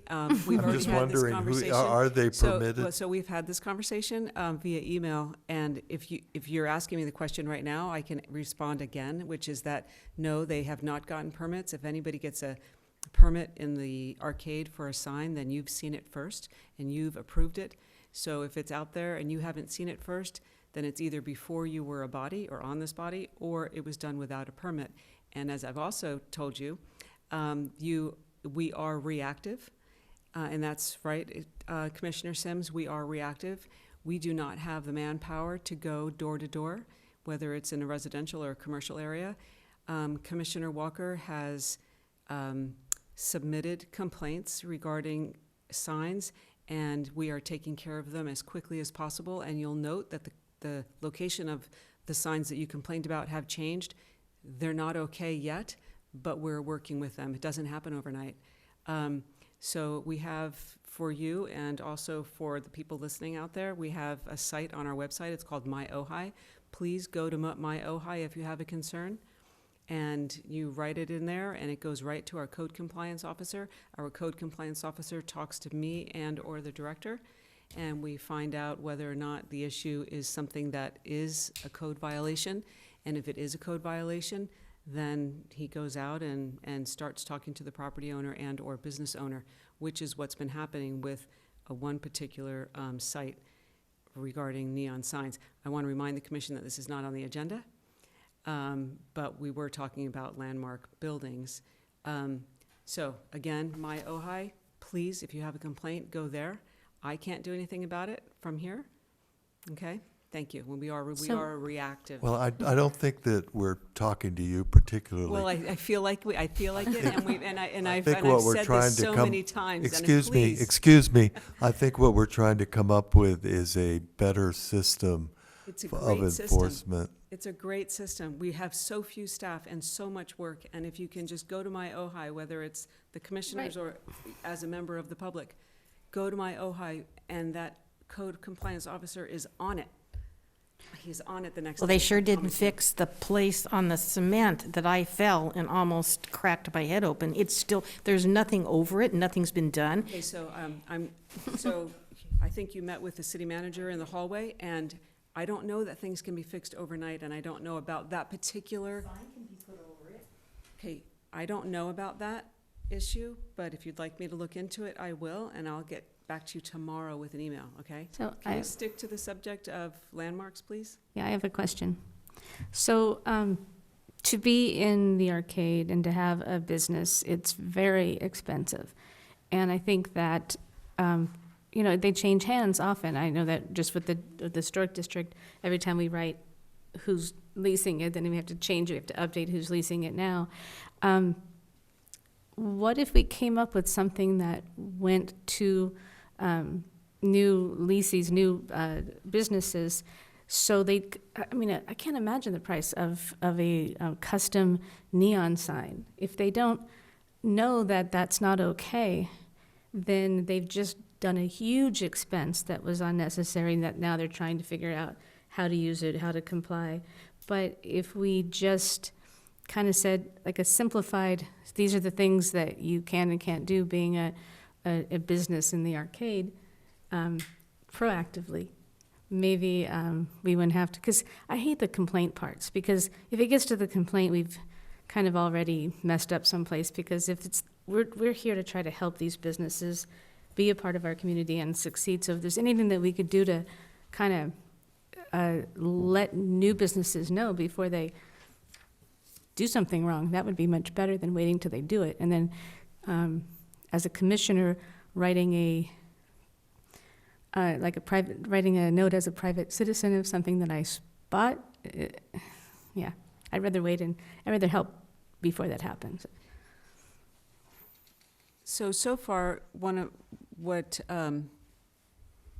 staff has been requested to do, and that's from Commissioner Levitt, is to find out if the director, or find out if the commission, and I think it would probably be appropriate, and I think it would happen, is there have to be two commissioners that want to do something, and then there's a vote among everyone, okay? That's how it works. That if that were the case, and then I would take it back to the director and, and see how that goes and what happens. Because honestly, I don't know that process. So I would look into that process. So with a request for me to look into that process, motion, second, take an aye, vote, and then I will look into that process. Is there a possibility we could also send a copy of the arcade design guidelines to each one of the It's just so, business The thing owners? is that the business owners change hands, and they change hands overnight. And it's so a note that I wrote, just so you know, is for myself, is it possible if and when somebody gets a business license, that they get handed a packet? And if they're in the arcade, that the packet include the design guidelines. So that's something that I've put in here as to something to look at without being requested that I do that. Yeah, that would be great. And yeah. so, yeah. Okay, I think that idea is terrific, because everybody who, even though they change hands all the time, as soon as you have to apply for your business license, if you got that packet about any kind of paint that you want to do on the exterior of your building, your signage, all of that, and less is more, just one or two pages, not like a Well, our design guidelines are what they are, and they're not going to be rewritten. Okay, but So, anyway, that but would I be hear you. Yeah. the I hear you. right thing. I think that idea will be very helpful, instead of people finding out after they've suddenly gotten Well- excited about having their building, and now they're painting their windows or Right, and something. there are people that are going to do what they're going to do regardless of the requirements, even in Ojai. So, there's also that. And they can take it down. Then there's a complaint, and they're told to take it down. Yeah. Yes. But if we can stop most of them by just making sure that they know what they can and can't do, it just might save a lot of, And then maybe along that line, when somebody buys a house that's a landmark, maybe there could be a similar kind of packet But that, we don't know when somebody buys or sells a house. It's not we have no idea when somebody buys or sells a house. well, maybe it's something that we could make up to give to the realtors or something. But we don't meet with realtors. In fact, It could be recorded on the property. You can record something on It's, a it's a parcel.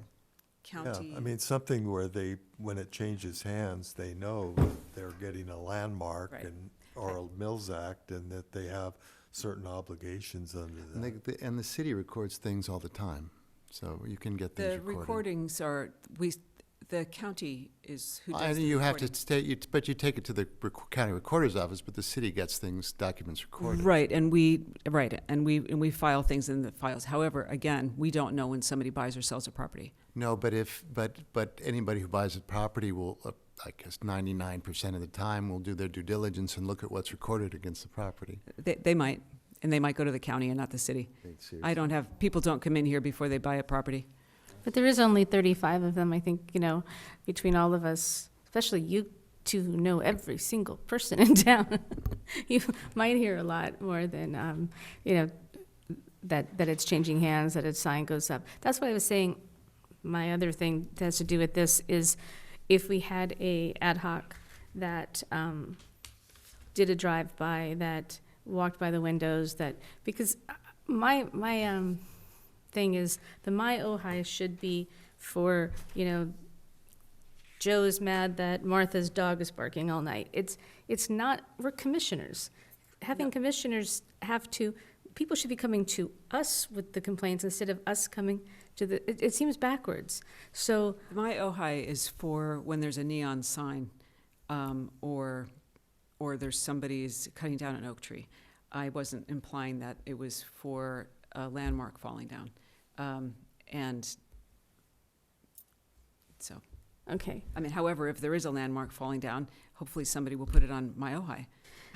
Yeah, hopefully, Or but that's what I was someplace. saying, if we had it. It should go someplace, though. But- It shouldn't come here as a discussion item, because then it's going nowhere. So could So- it be, could we vote to have, with this discussion item that we have tonight, can we vote to have an ad hoc of a group of commissioners that wanted to do a monthly walk-by or drive-by, take turns, just visually not going in, not discussing, that, Were you going to say something? Yeah, I just think that, in terms of public property, the school, yeah, maybe it's something that, we need to have the city look into, like we discussed. But in terms of private property, I'm just saying that, it's somebody's house.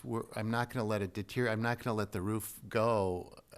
People, property is so dear here in Ojai. Who's going to, it's. yeah, what I meant was, if you drive by these houses and you see a for sale sign, then it's going to be a mental note. The next person should get maybe a little welcome gift from the HPC saying, you're one of our 35. This is, how we can help, and this is what your responsibilities are. Just, if you see a for sale sign, not really like, But I think that's really, since this is my first time here, and I guess, are we able to switch topics a little bit? But this is really important, and this, I think, goes to the properties of distinction list. Conversation, but it seems like, I don't know if there's any teeth on that or what it means to be on the list, but if it means that, you could be prohibited from demolition, or you could possibly come here. Is this landmark or the structures of merit? Structures of merit. Okay, so that's tabled for now because, but, yeah. So landmark, if it's landmark, it's got to be recorded, right? A landmark is recorded, yes. So it's, if someone doesn't do their due diligence, fine.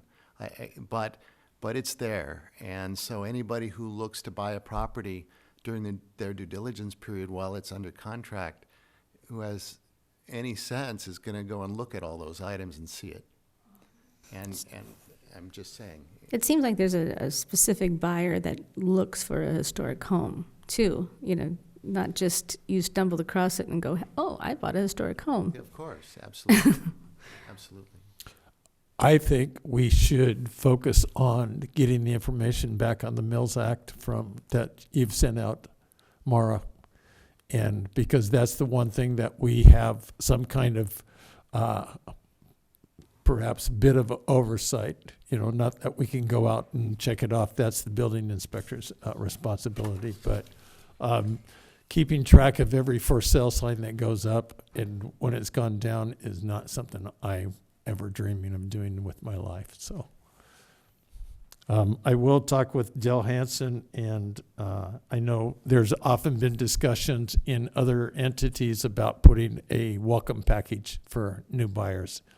And I've asked before, when I see a property that goes up for sale, are they aware of what the requirements are? And generally, that's a thing that realtors do, is make sure people are aware of what they're buying and what requirements are going to go along with that home. So that's their job. They get paid money. Yeah, I'm just trying to think of how to solve problems before they become a problem. Like with the district, that's the residential district that we have. Terramina. Yeah, thank you. I'm tired. Mm-hmm. I just, before somebody purchases a house or even leases, it's nice if they know what they can and can't do just beforehand. Anything that you can tell somebody beforehand is always, you're educating somebody before they make a decision about something that could really hurt something. Or, So my understanding is that Terrapina is pretty much self-policing. Small enough community, when a for sale sign goes up, their antennas are up, making sure that the buyer of that property knows that they're part of a historic district. So what did you see, Loran, with this discussion? Did you see it like us doing walk-bys, or? I just still have a real hard time with all of us, as you said, volunteering our time, being here, being knowledgeable, and then not having any capacity to say, hey, there's an orange bench here and it shouldn't be here, or there's a sign here and it shouldn't be here. Why we have to go through this process of basically calling people out. I don't want to be known as the commission that makes trouble for people, because no one else is going to go around town and look at these things the average citizen in this town doesn't even know what the rules are, do they? Nobody knows what the rules are. So, But we know what the rules are, and but we can't do anything about the rules. I mean, we can't do anything to enforce there's a the violation, rules. I call- Right, Mara, and I let her know that there's a violation. but you can't No, do you that. can't do You that. can't do that. You have to go to the My Ojai site and. Well, then make I'll a go to phone- my Ojai site and do that. That's something I can do. If there's a sign that's up, that's taped up, I'll take that sign down. I guess I just have a problem with, why can't the city do some of this stuff? I mean, Because they don't have enough people to do it. Well, that's why if we had an ad hoc, we could at least, but If- we'll make if- a list of stuff and then nothing will happen. But we can try it. I mean, if we did something where we took turns or whatever we wanted to do, or I was going to walk to the arcade and I was just going to have my, checklist of this still is broken, this Right. sticker is still on this window, and just, just kind of keep up on it. I think that would be reasonable. And then you send this whole list to the city and they're going to go, oh my gosh, Maybe. how do we for- handle all of Yeah, this? maybe start with the California State Historic District as far as, because we have an obligation to the state of California to make sure that we're keeping an eye on those buildings, those 28. So at least if we were Start doing- there. Start there, Yeah. and then, I mean, I think that would be reasonable, because then at least we know that we could sit down and go to My Ojai or give a laundry list to, do you know the update on this? It's still, the light's still hanging, the sign is still off, or whatever it is. And then, but we still, on the other half of that, we're waiting until something happens, and it'd be much better if the store owners knew beforehand. And so what Maura said is a really good idea of a welcome packet, because when they have their business One thing license. that makes historic buildings different is that if they're destroyed or damaged, that's forever. The historic character is gone. You've lost the building or you've lost that character.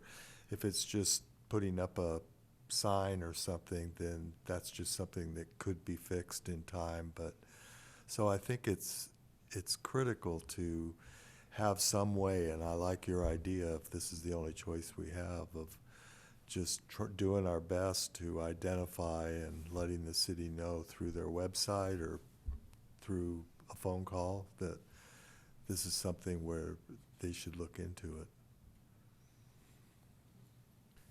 Yes. No, I'm wondering if we can move on and talk about Fairview. Fairview? I can't hear who's Oh. talking. Who's talking? Yeah, so I was just going to ask, so then what do we want to do as a result of item number 5? Because I'd like to come to a resolution on if we want to do anything now, or if there's something that we What do you want to do, Lauren? don't. Let's start, you and I. We'll walk the town. Okay. Take You some, and I will walk the town. and I will try not to trip and fall again. Yes, Okay, so hold each other up. do we need a proposal and a second then on that, Mara? Yeah, are you creating an ad hoc committee to, say you're creating an ad hoc committee to do window surveys of commercial and residential, We're- all landmarks? we're starting with One or the- two. So, yeah, so I'll let, If you could be specific, and I'll write it down. We're starting with the I'm state. going to let Gina or Loren, Go one ahead. make the motion and the Okay. other one second it. I make a motion that we do Form form an ad hoc committee, Gina, Commissioner McHatton, and myself, to first start with the California Historic District and do that first and see what we come up with. The State Historic District? Yeah. To do a window survey of the State Historic District? Yes. Okay. And so I don't overextend myself. Do you mind if it's just you and Rick that comes here and looks at it? 'Cause I don't really know. Okay, so can you take me off the other one? 'Cause Yep. good. Okay, so second? I second it. Okay. Ida, vote please. Akins, Yes. McCann, Yes. Levitt, Yes. Moore, Yes. Sims. Yes. Great, passed. Okay, moving Yes. on to item number 6. Before you move on, I just want to Yes. remind the commission of two things that staff's going to do under item number 5, and that Okay. is look at the process, like around the commission requesting the director regarding specific historic landmarks. And then the other one is look into the prospect of having sign guidelines given to people when they come in for a business license. Yes. Yes. Thank you. Okay, Number But we've already asked that the city look at the school. Right, that was under number 5. Oh, So I got just it. wanted to say it before we moved on, Okay. that staff is going to look into that. And I'm going to be, what happens when I say I'm going to look into that is it's either going to come back at the next meeting, or it's possible that you're going to get a response to all of you via email. I mean, it just really depends on how big the issue is, or how big the project is, or the request is. But you will get a response, okay? yep. So do you want me to talk about number 6? Yes, please. So number 6 is future agenda items. And now for January 9th, we have Ojai Day discussion. And I've taken notes on that, and the notes will be put into a staff report for you to continue talking, and if there was something I needed to look into. When I go from one subject to the next, the previous subject is pretty much gone until I look into it again. So now I'm on number 6. And also, here we have February for chair and vice chair selection, but we're going to put that on January. That's not February, that should be on January. Yep. And I want you to know that I believe this pending penance, I believe that's just disappeared. So, and I think that Ojai, or Native Plant Month, I think was November. So I'm going to be taking that off of there. We do not have a current submittal for that project. So that's going to come off as a pending project. Something that is coming your way, but we don't have a date set at this time, but we have received an application, and that's for 412 Mallory Way to submitted for landmarking. But again, I don't have a date for that. Oh, who submitted that? You know what? Becker?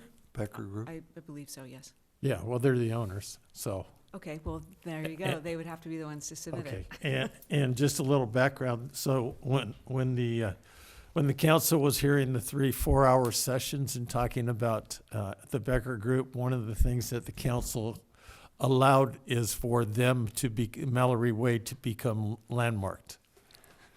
Didn't ask me, but so that's where this is originated from.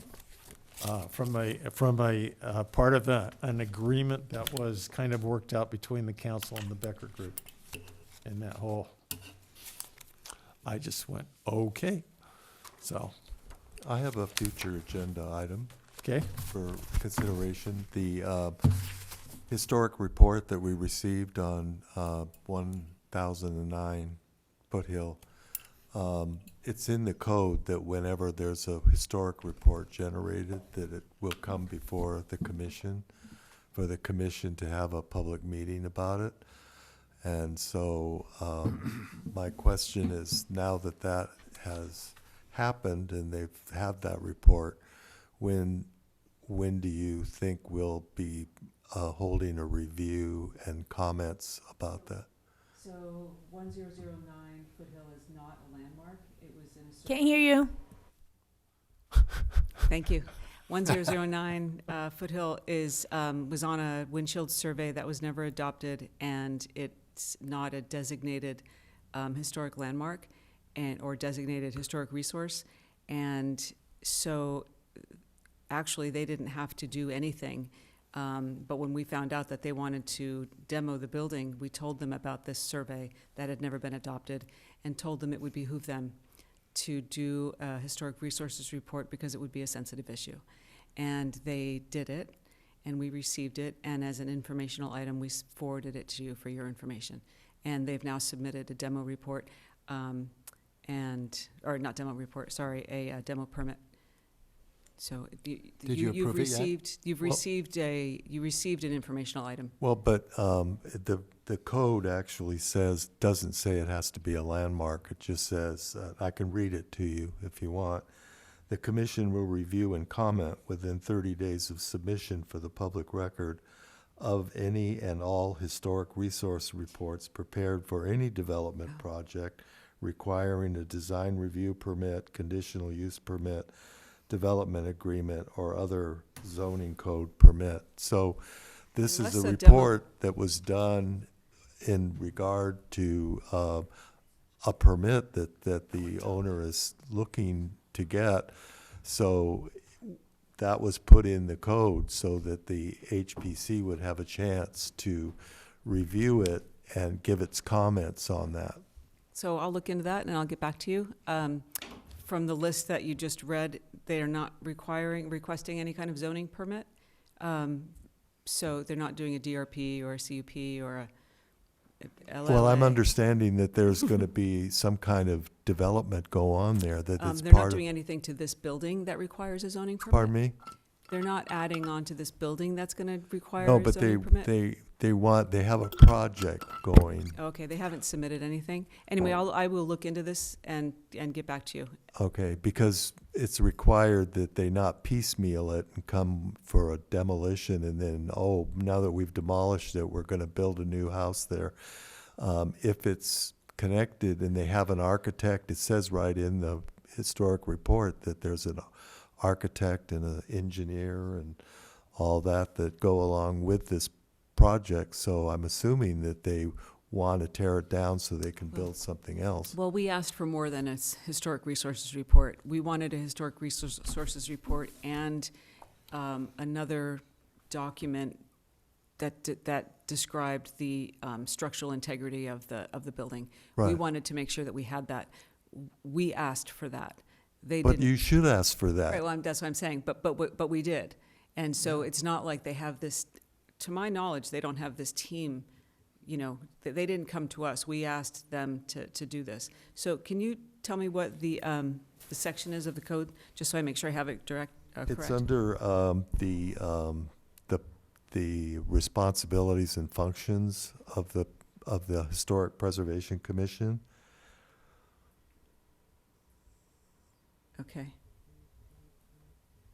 And I quoted you the section that, Right, I didn't write down all of those words. and I it's thought maybe actually there something that a was done section. regularly when I was on the commission before. Whenever a project would come up that involved a historic property or one that was even potentially historic, they would bring it to our commission to review it and send comments to the planning commission. So we did many of those over the time when I was on the commission before. Yeah, we did those in the W- beginning wait, when I just a started, and second. then, yeah, they kind of stopped. Let me update the time frame on that. So the code wasn't in place when the olive mill came before the planning commission. And that's what happened. The planning commission asked them for a historic resources report. We didn't hear anything. I heard about it by the time I got to the planning commission to talk about that meeting. They had already given the approval to go ahead on the demolition of the olive mill house.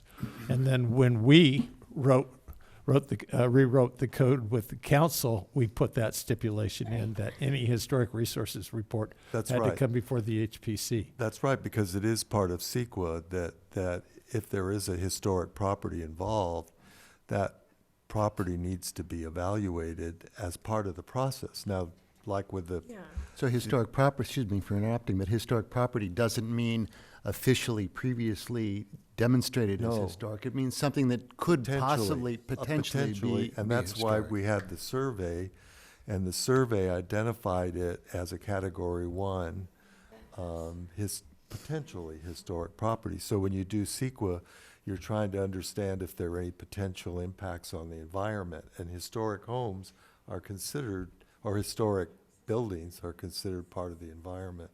So just as you would go out and search for streams on a property to see if they would be polluted by a project, if there's a historic or a potentially historic building, it's incumbent upon the city to at least evaluate it, like the place on Foothill. I mean, we don't know, the report was kind of inconclusive, but he said he didn't think it had enough integrity. But a lot of those historic people are, consultants are from out of town, you know, Well, this was Mitch Stone who actually prepared the survey. right, he's from Santa Paula, and So the not very other out of town. Post Hazeltine is from Santa Barbara. We've had them from Los Angeles. And believe me, I'm a big believer in getting reports from them because they are helpful. But that's why we have a commission. If the city planners just said, well, we're going to take whatever the consultant says is the way it is, well, they lose all of this. I've called a few people I know who used to own the house and the property. Carly Lucking Ford, her dad owned that property for years. Talked to her yesterday. And Bernadette DiPietro, she rented it for 12 years. So there were a lot of people that knew the history that he didn't. Who's texting us? He said, well, we don't have any record of anybody that rented it after 1978. But you have a commission so that you can get that kind of community input as well. Maura, did you authorize the demolition permit yet? Did you approve the demolition? That's not for me to authorize, it's in the building department. Did the building department authorize it as I don't far as- know. So, But they shouldn't. but they should not now. Well, that's what I'm hearing from here, but my understanding is that we did our due diligence and we were required, we did a courtesy, which is what we did to send you the HRR. And so that's my understanding, but I also said that I would look into it, whether or not the demo permit has been submitted and approved, I don't know. So then maybe as a board, can we request that, you know, put a hold on it until it's, you know, looked at further to? I don't know that you can do that, but I can look into, and I will look into the section of the code that Commissioner Walker Well, cited. I think CEQA also says that you can't break up a project into different parts so that you can get one passed and then bring up the next one. If the demolition is a part of a project that the owner is trying to do, then it has to be included in the overall project. It can't be separated out. Do you know, Maura, is there a main house? Is that the main house on the parcel, or is there an No. additional main house No, on the parcel? there is a main house. This is So it's, this is an accessory structure. And also this isn't on the agenda, so please, Chair, Well, yeah, control the meeting and let's stop talking about it because it's not on the agenda. I agree. does that mean we can't, if something's not on the agenda, just my inexperience? you If can't it's not just- on the agenda, we Yeah. can't discuss it. Right, so there's been a lot of discussion that I haven't stopped and nor has the chair. Except in commissioner comments. But that's not a discussion, that's just Right. comments by a That is commissioner, and then a commissioner makes comments, and they're taken, just like if you go to the city council meeting, somebody makes comments, you know, and then you move on.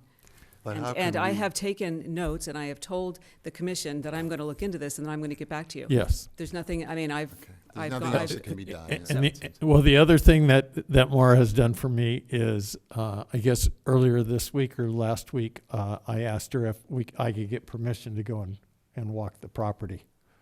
So we're still waiting to You hear have an that. appointment tomorrow at 10 a.m. I just haven't been able to get to you yet before the meeting. You weren't available when I called you.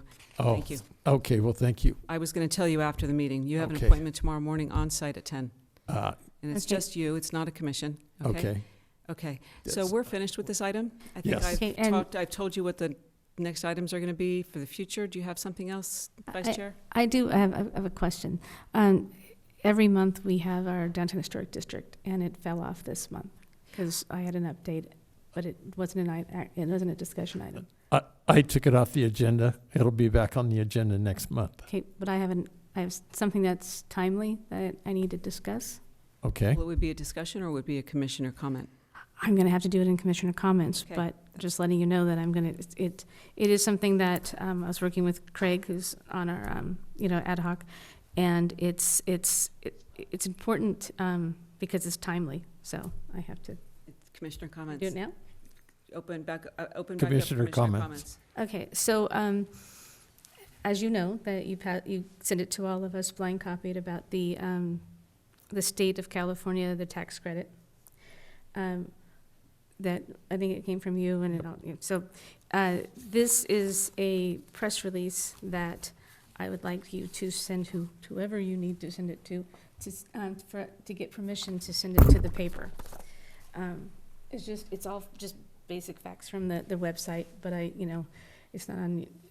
It's just something that I would like to send to the Ojai Valley News just to let them know. I think you need to send this to the Ojai Valley News yourself.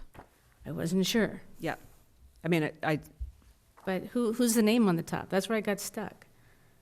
Because I don't know who I'm going to put. Am I going to put... See, I kind of got confused. That's why I brought it, because I figured it would be a good time to talk about it during the update because it was going to So you want the public to know that that the properties are eligible for a new tax credit? Yeah, so they, so if we're not, there has to be different ways of getting hold of property owners in this area. It is a first come, first serve, and it starts in January. So it's kind of timely because this could be generating money for the property owners in the California Historic District. And so Craig and I thought it would be nice to have a press release go out as well to the paper, whether or not they run it, but just to at least try, and then also try to put an email out to the property owners because it's fully funded now, but that money's gonna go quickly. So this is a state tax credit, right? Is that? It's Yes. a state, yeah. Go ahead. Okay, so this is something I can look into as early tomorrow as possible and get back to you, but it seems to me that it's not appropriate for the city to ask the paper, this is a state credit. And so if you as a member, I'm not sure if it would be a member of the HBC or just a That's what I member couldn't- of the public, you want people to know that there's a tax credit by the state coming up in January, or deadline or starting or whatever, I'm sorry, I didn't read this. That might be something that you need to get out there because we're the Yeah, I city of Ojai, wasn't sure. we're not the state of California. Right. So I Or wasn't, federal, I'm not sure. It's So I the- guess it'd yeah. be state, so yeah. so I wasn't sure how to do that, but because it is, I know that property owners like free money, and Yeah, and it fits those because it's income. It's for It has to be an income-producing property. right. right, so I'm quite certain that this is not something that city staff can do. However, I'm happy to look into it and call you in the morning. Yeah. Can I and tell do it you. as Gina McCatton, commissioner, or do I have to just do I don't, it doesn't have to do with the city of Ojai or even the HPC. It's a state, I'm gonna look into that and I'm gonna let you know. It does have local information there as well because and federal. It's all of it. Because But the local information, is it coming from the city or is it coming from the state? it's all it just talks about all the free money out there. Okay. Basically. But is the money from the city?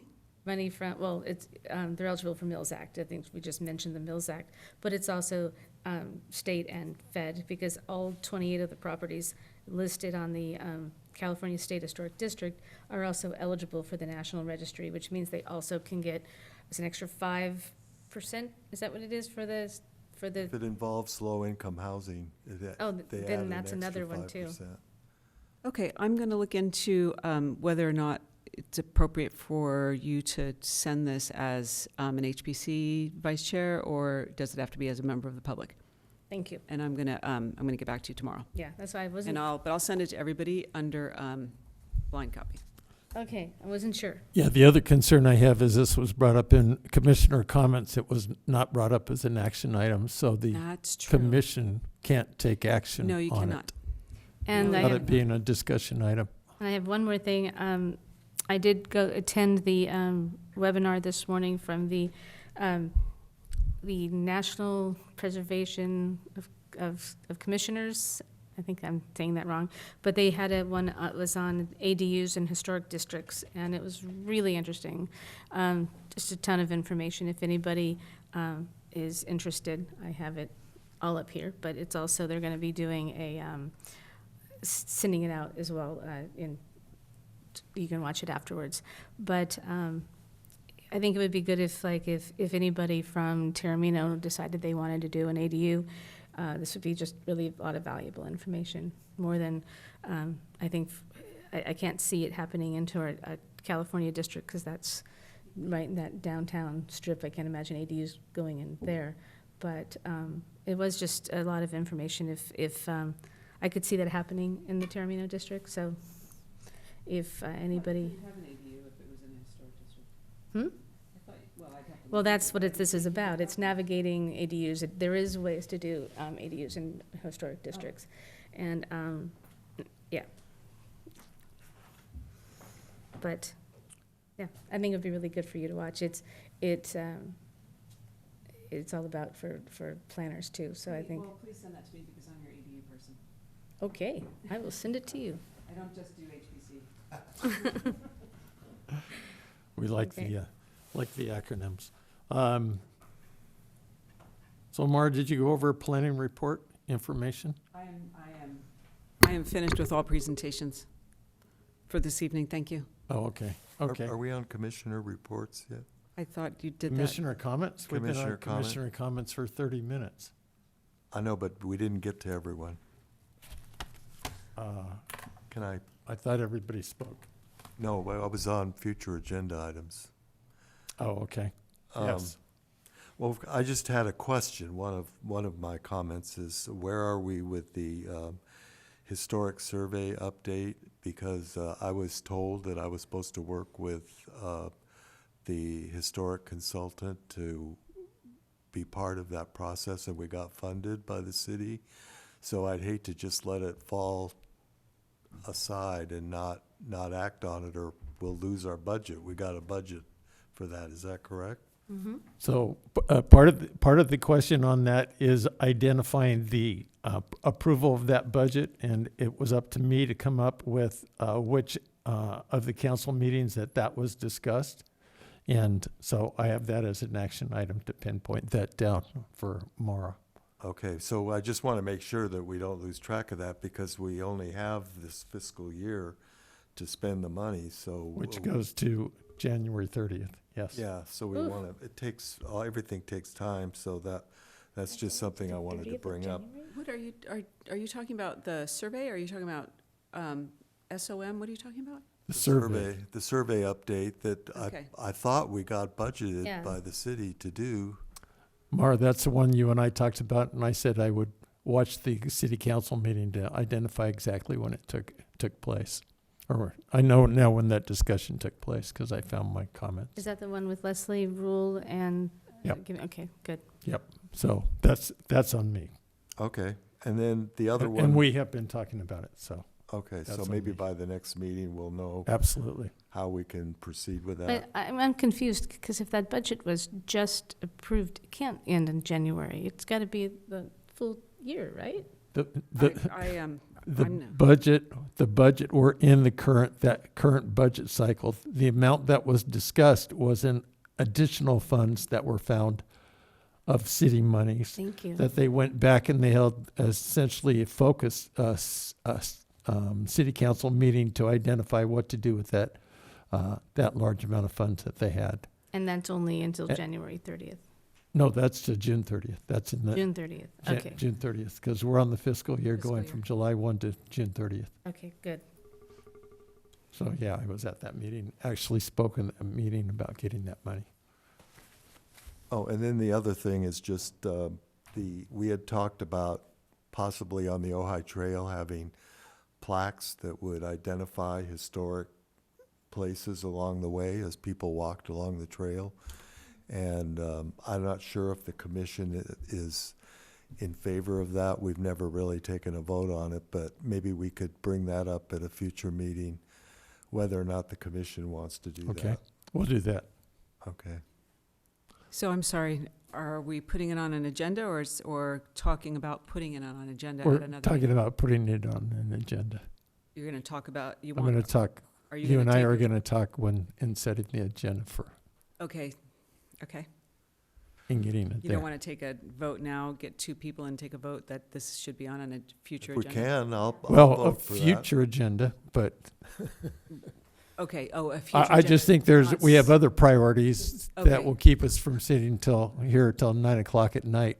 Okay, so They- it's not. Very gonna be a- important 10 o'clock meeting in the morning, which means I can't go take the tour. Okay, so it's not going to be on the next agenda. This is something that the chair and staff is going to talk about, when to put it on an agenda. Yeah, Okay. Why? Why don't we put it on the agenda? this is actually the first time I remember hearing about We've doing talked plaques about along it for the two bike trail. meetings about this idea, and I don't even know if the commission would want to do it. So why don't we put it on the agenda and see if the commission wants to pursue it? There's two of you. That's all it There's takes. 3 of us. All right. There you go. Take a vote. Okay. You have a first and a second, and take a vote. Ida? But again, I would ask that people come to that commission meeting and anticipate discussing that in that commission meeting with ideas Yeah, rather than us spending a lot of time not having ideas and coming up with ideas in the meeting. I have some ideas if you'd like to hear them. No, doubt. We can put it that till wouldn't be that appropriate meeting. right now. Is there a budget that can be put there too, so we know? We like, would how much it'll request a cost budget. and- We were requested as a part of the So- budget for the city. So when From the someone comes city. up with an idea and let's say you take a vote and you want to talk about putting signs on the trail, even if you had money or even if you wanted to pay for it yourselves, you can't do that without getting council approval. So it's, you start here and then it goes to council and then council approves it or not. And then it moves from there. So it's just something that you'll talk about here. And if it, do I hear that, I heard a first and a second, Yep. kind of informally, if Ida takes a vote Ida for it to be can put take a on the vote. next agenda. Do we need to vote, or can you just two members? Oh, I guess No. really you just need 2 members, and I've got 2 members, and then I had a members. third, so this is gonna go on the next agenda, and Okay. the people that wanna talk about this are gonna come with information. We'll come with ideas. We're gonna Yep. come with ideas, and,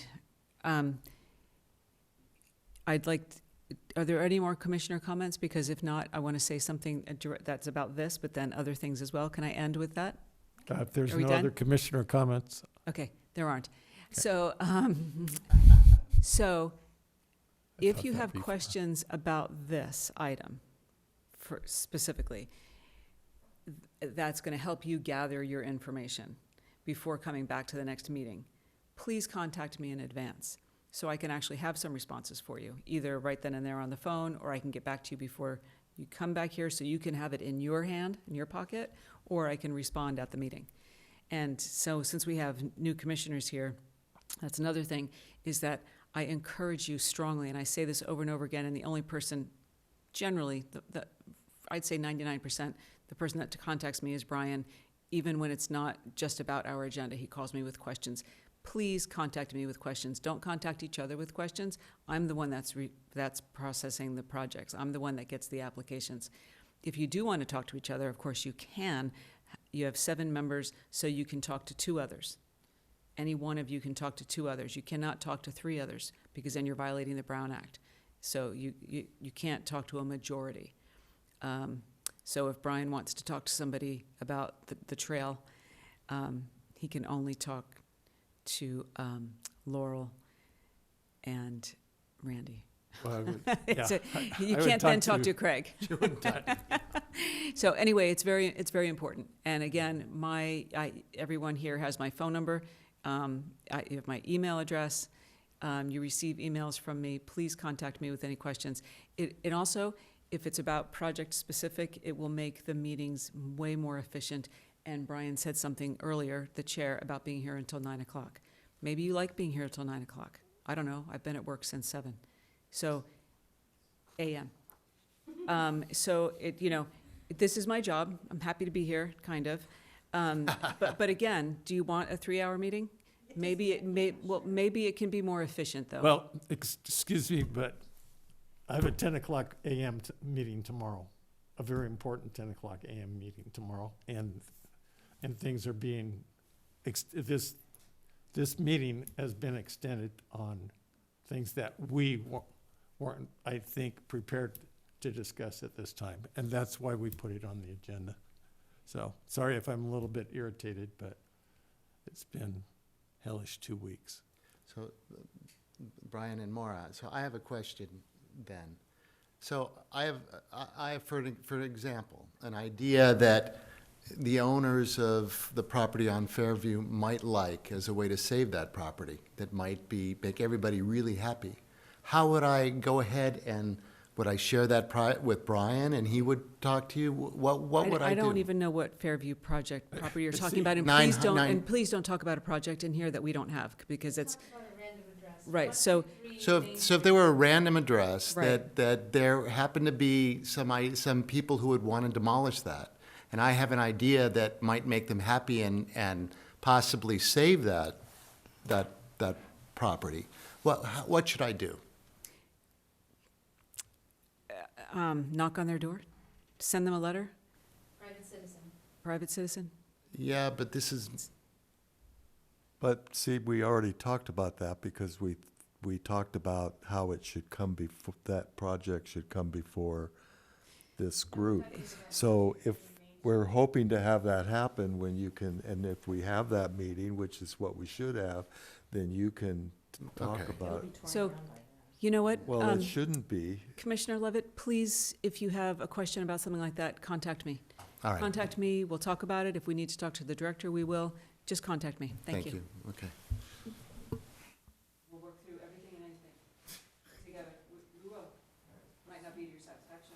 Okay, so, city council liaison, I told you about, Councilmember Whitman. So just to finish up on a good note, I was at the, city council meeting Tuesday night. At the city council meeting Tuesday night, I got up and spoke during, commission chair report and public comments all merged in one. And one of the things I mentioned, I thank the council for their support of us, for the ones that were outgoing, and also told the new council that we are looking forward to working with them. And the number one thing that we needed was a joint council meeting between the city council and ourselves, because we have projects in which we need to get direct guidance from the city council. And so as I was sitting down, the mayor said that, wanted me to know that that is on his agenda to get that done. You just set a date. Yes. Wonderful. I'd also salted the mine before that meeting, so, or primed the pump, whichever one you want. So anyway, that's good to know. So we've got the attention of the incoming mayor, and an answer, and I was looking directly at the mayor. Answer to other questions that we might have to get some guidance on what to do with that item that got plugged up a little bit right there. Okay? Happy holidays and see you all next year. Yes, thank you all very much. Want to pretend you have a gavel? Yeah, of course, no. Thank you. Thank you so much. You're welcome. Have you stopped recording? Thank you. Ida? I don't.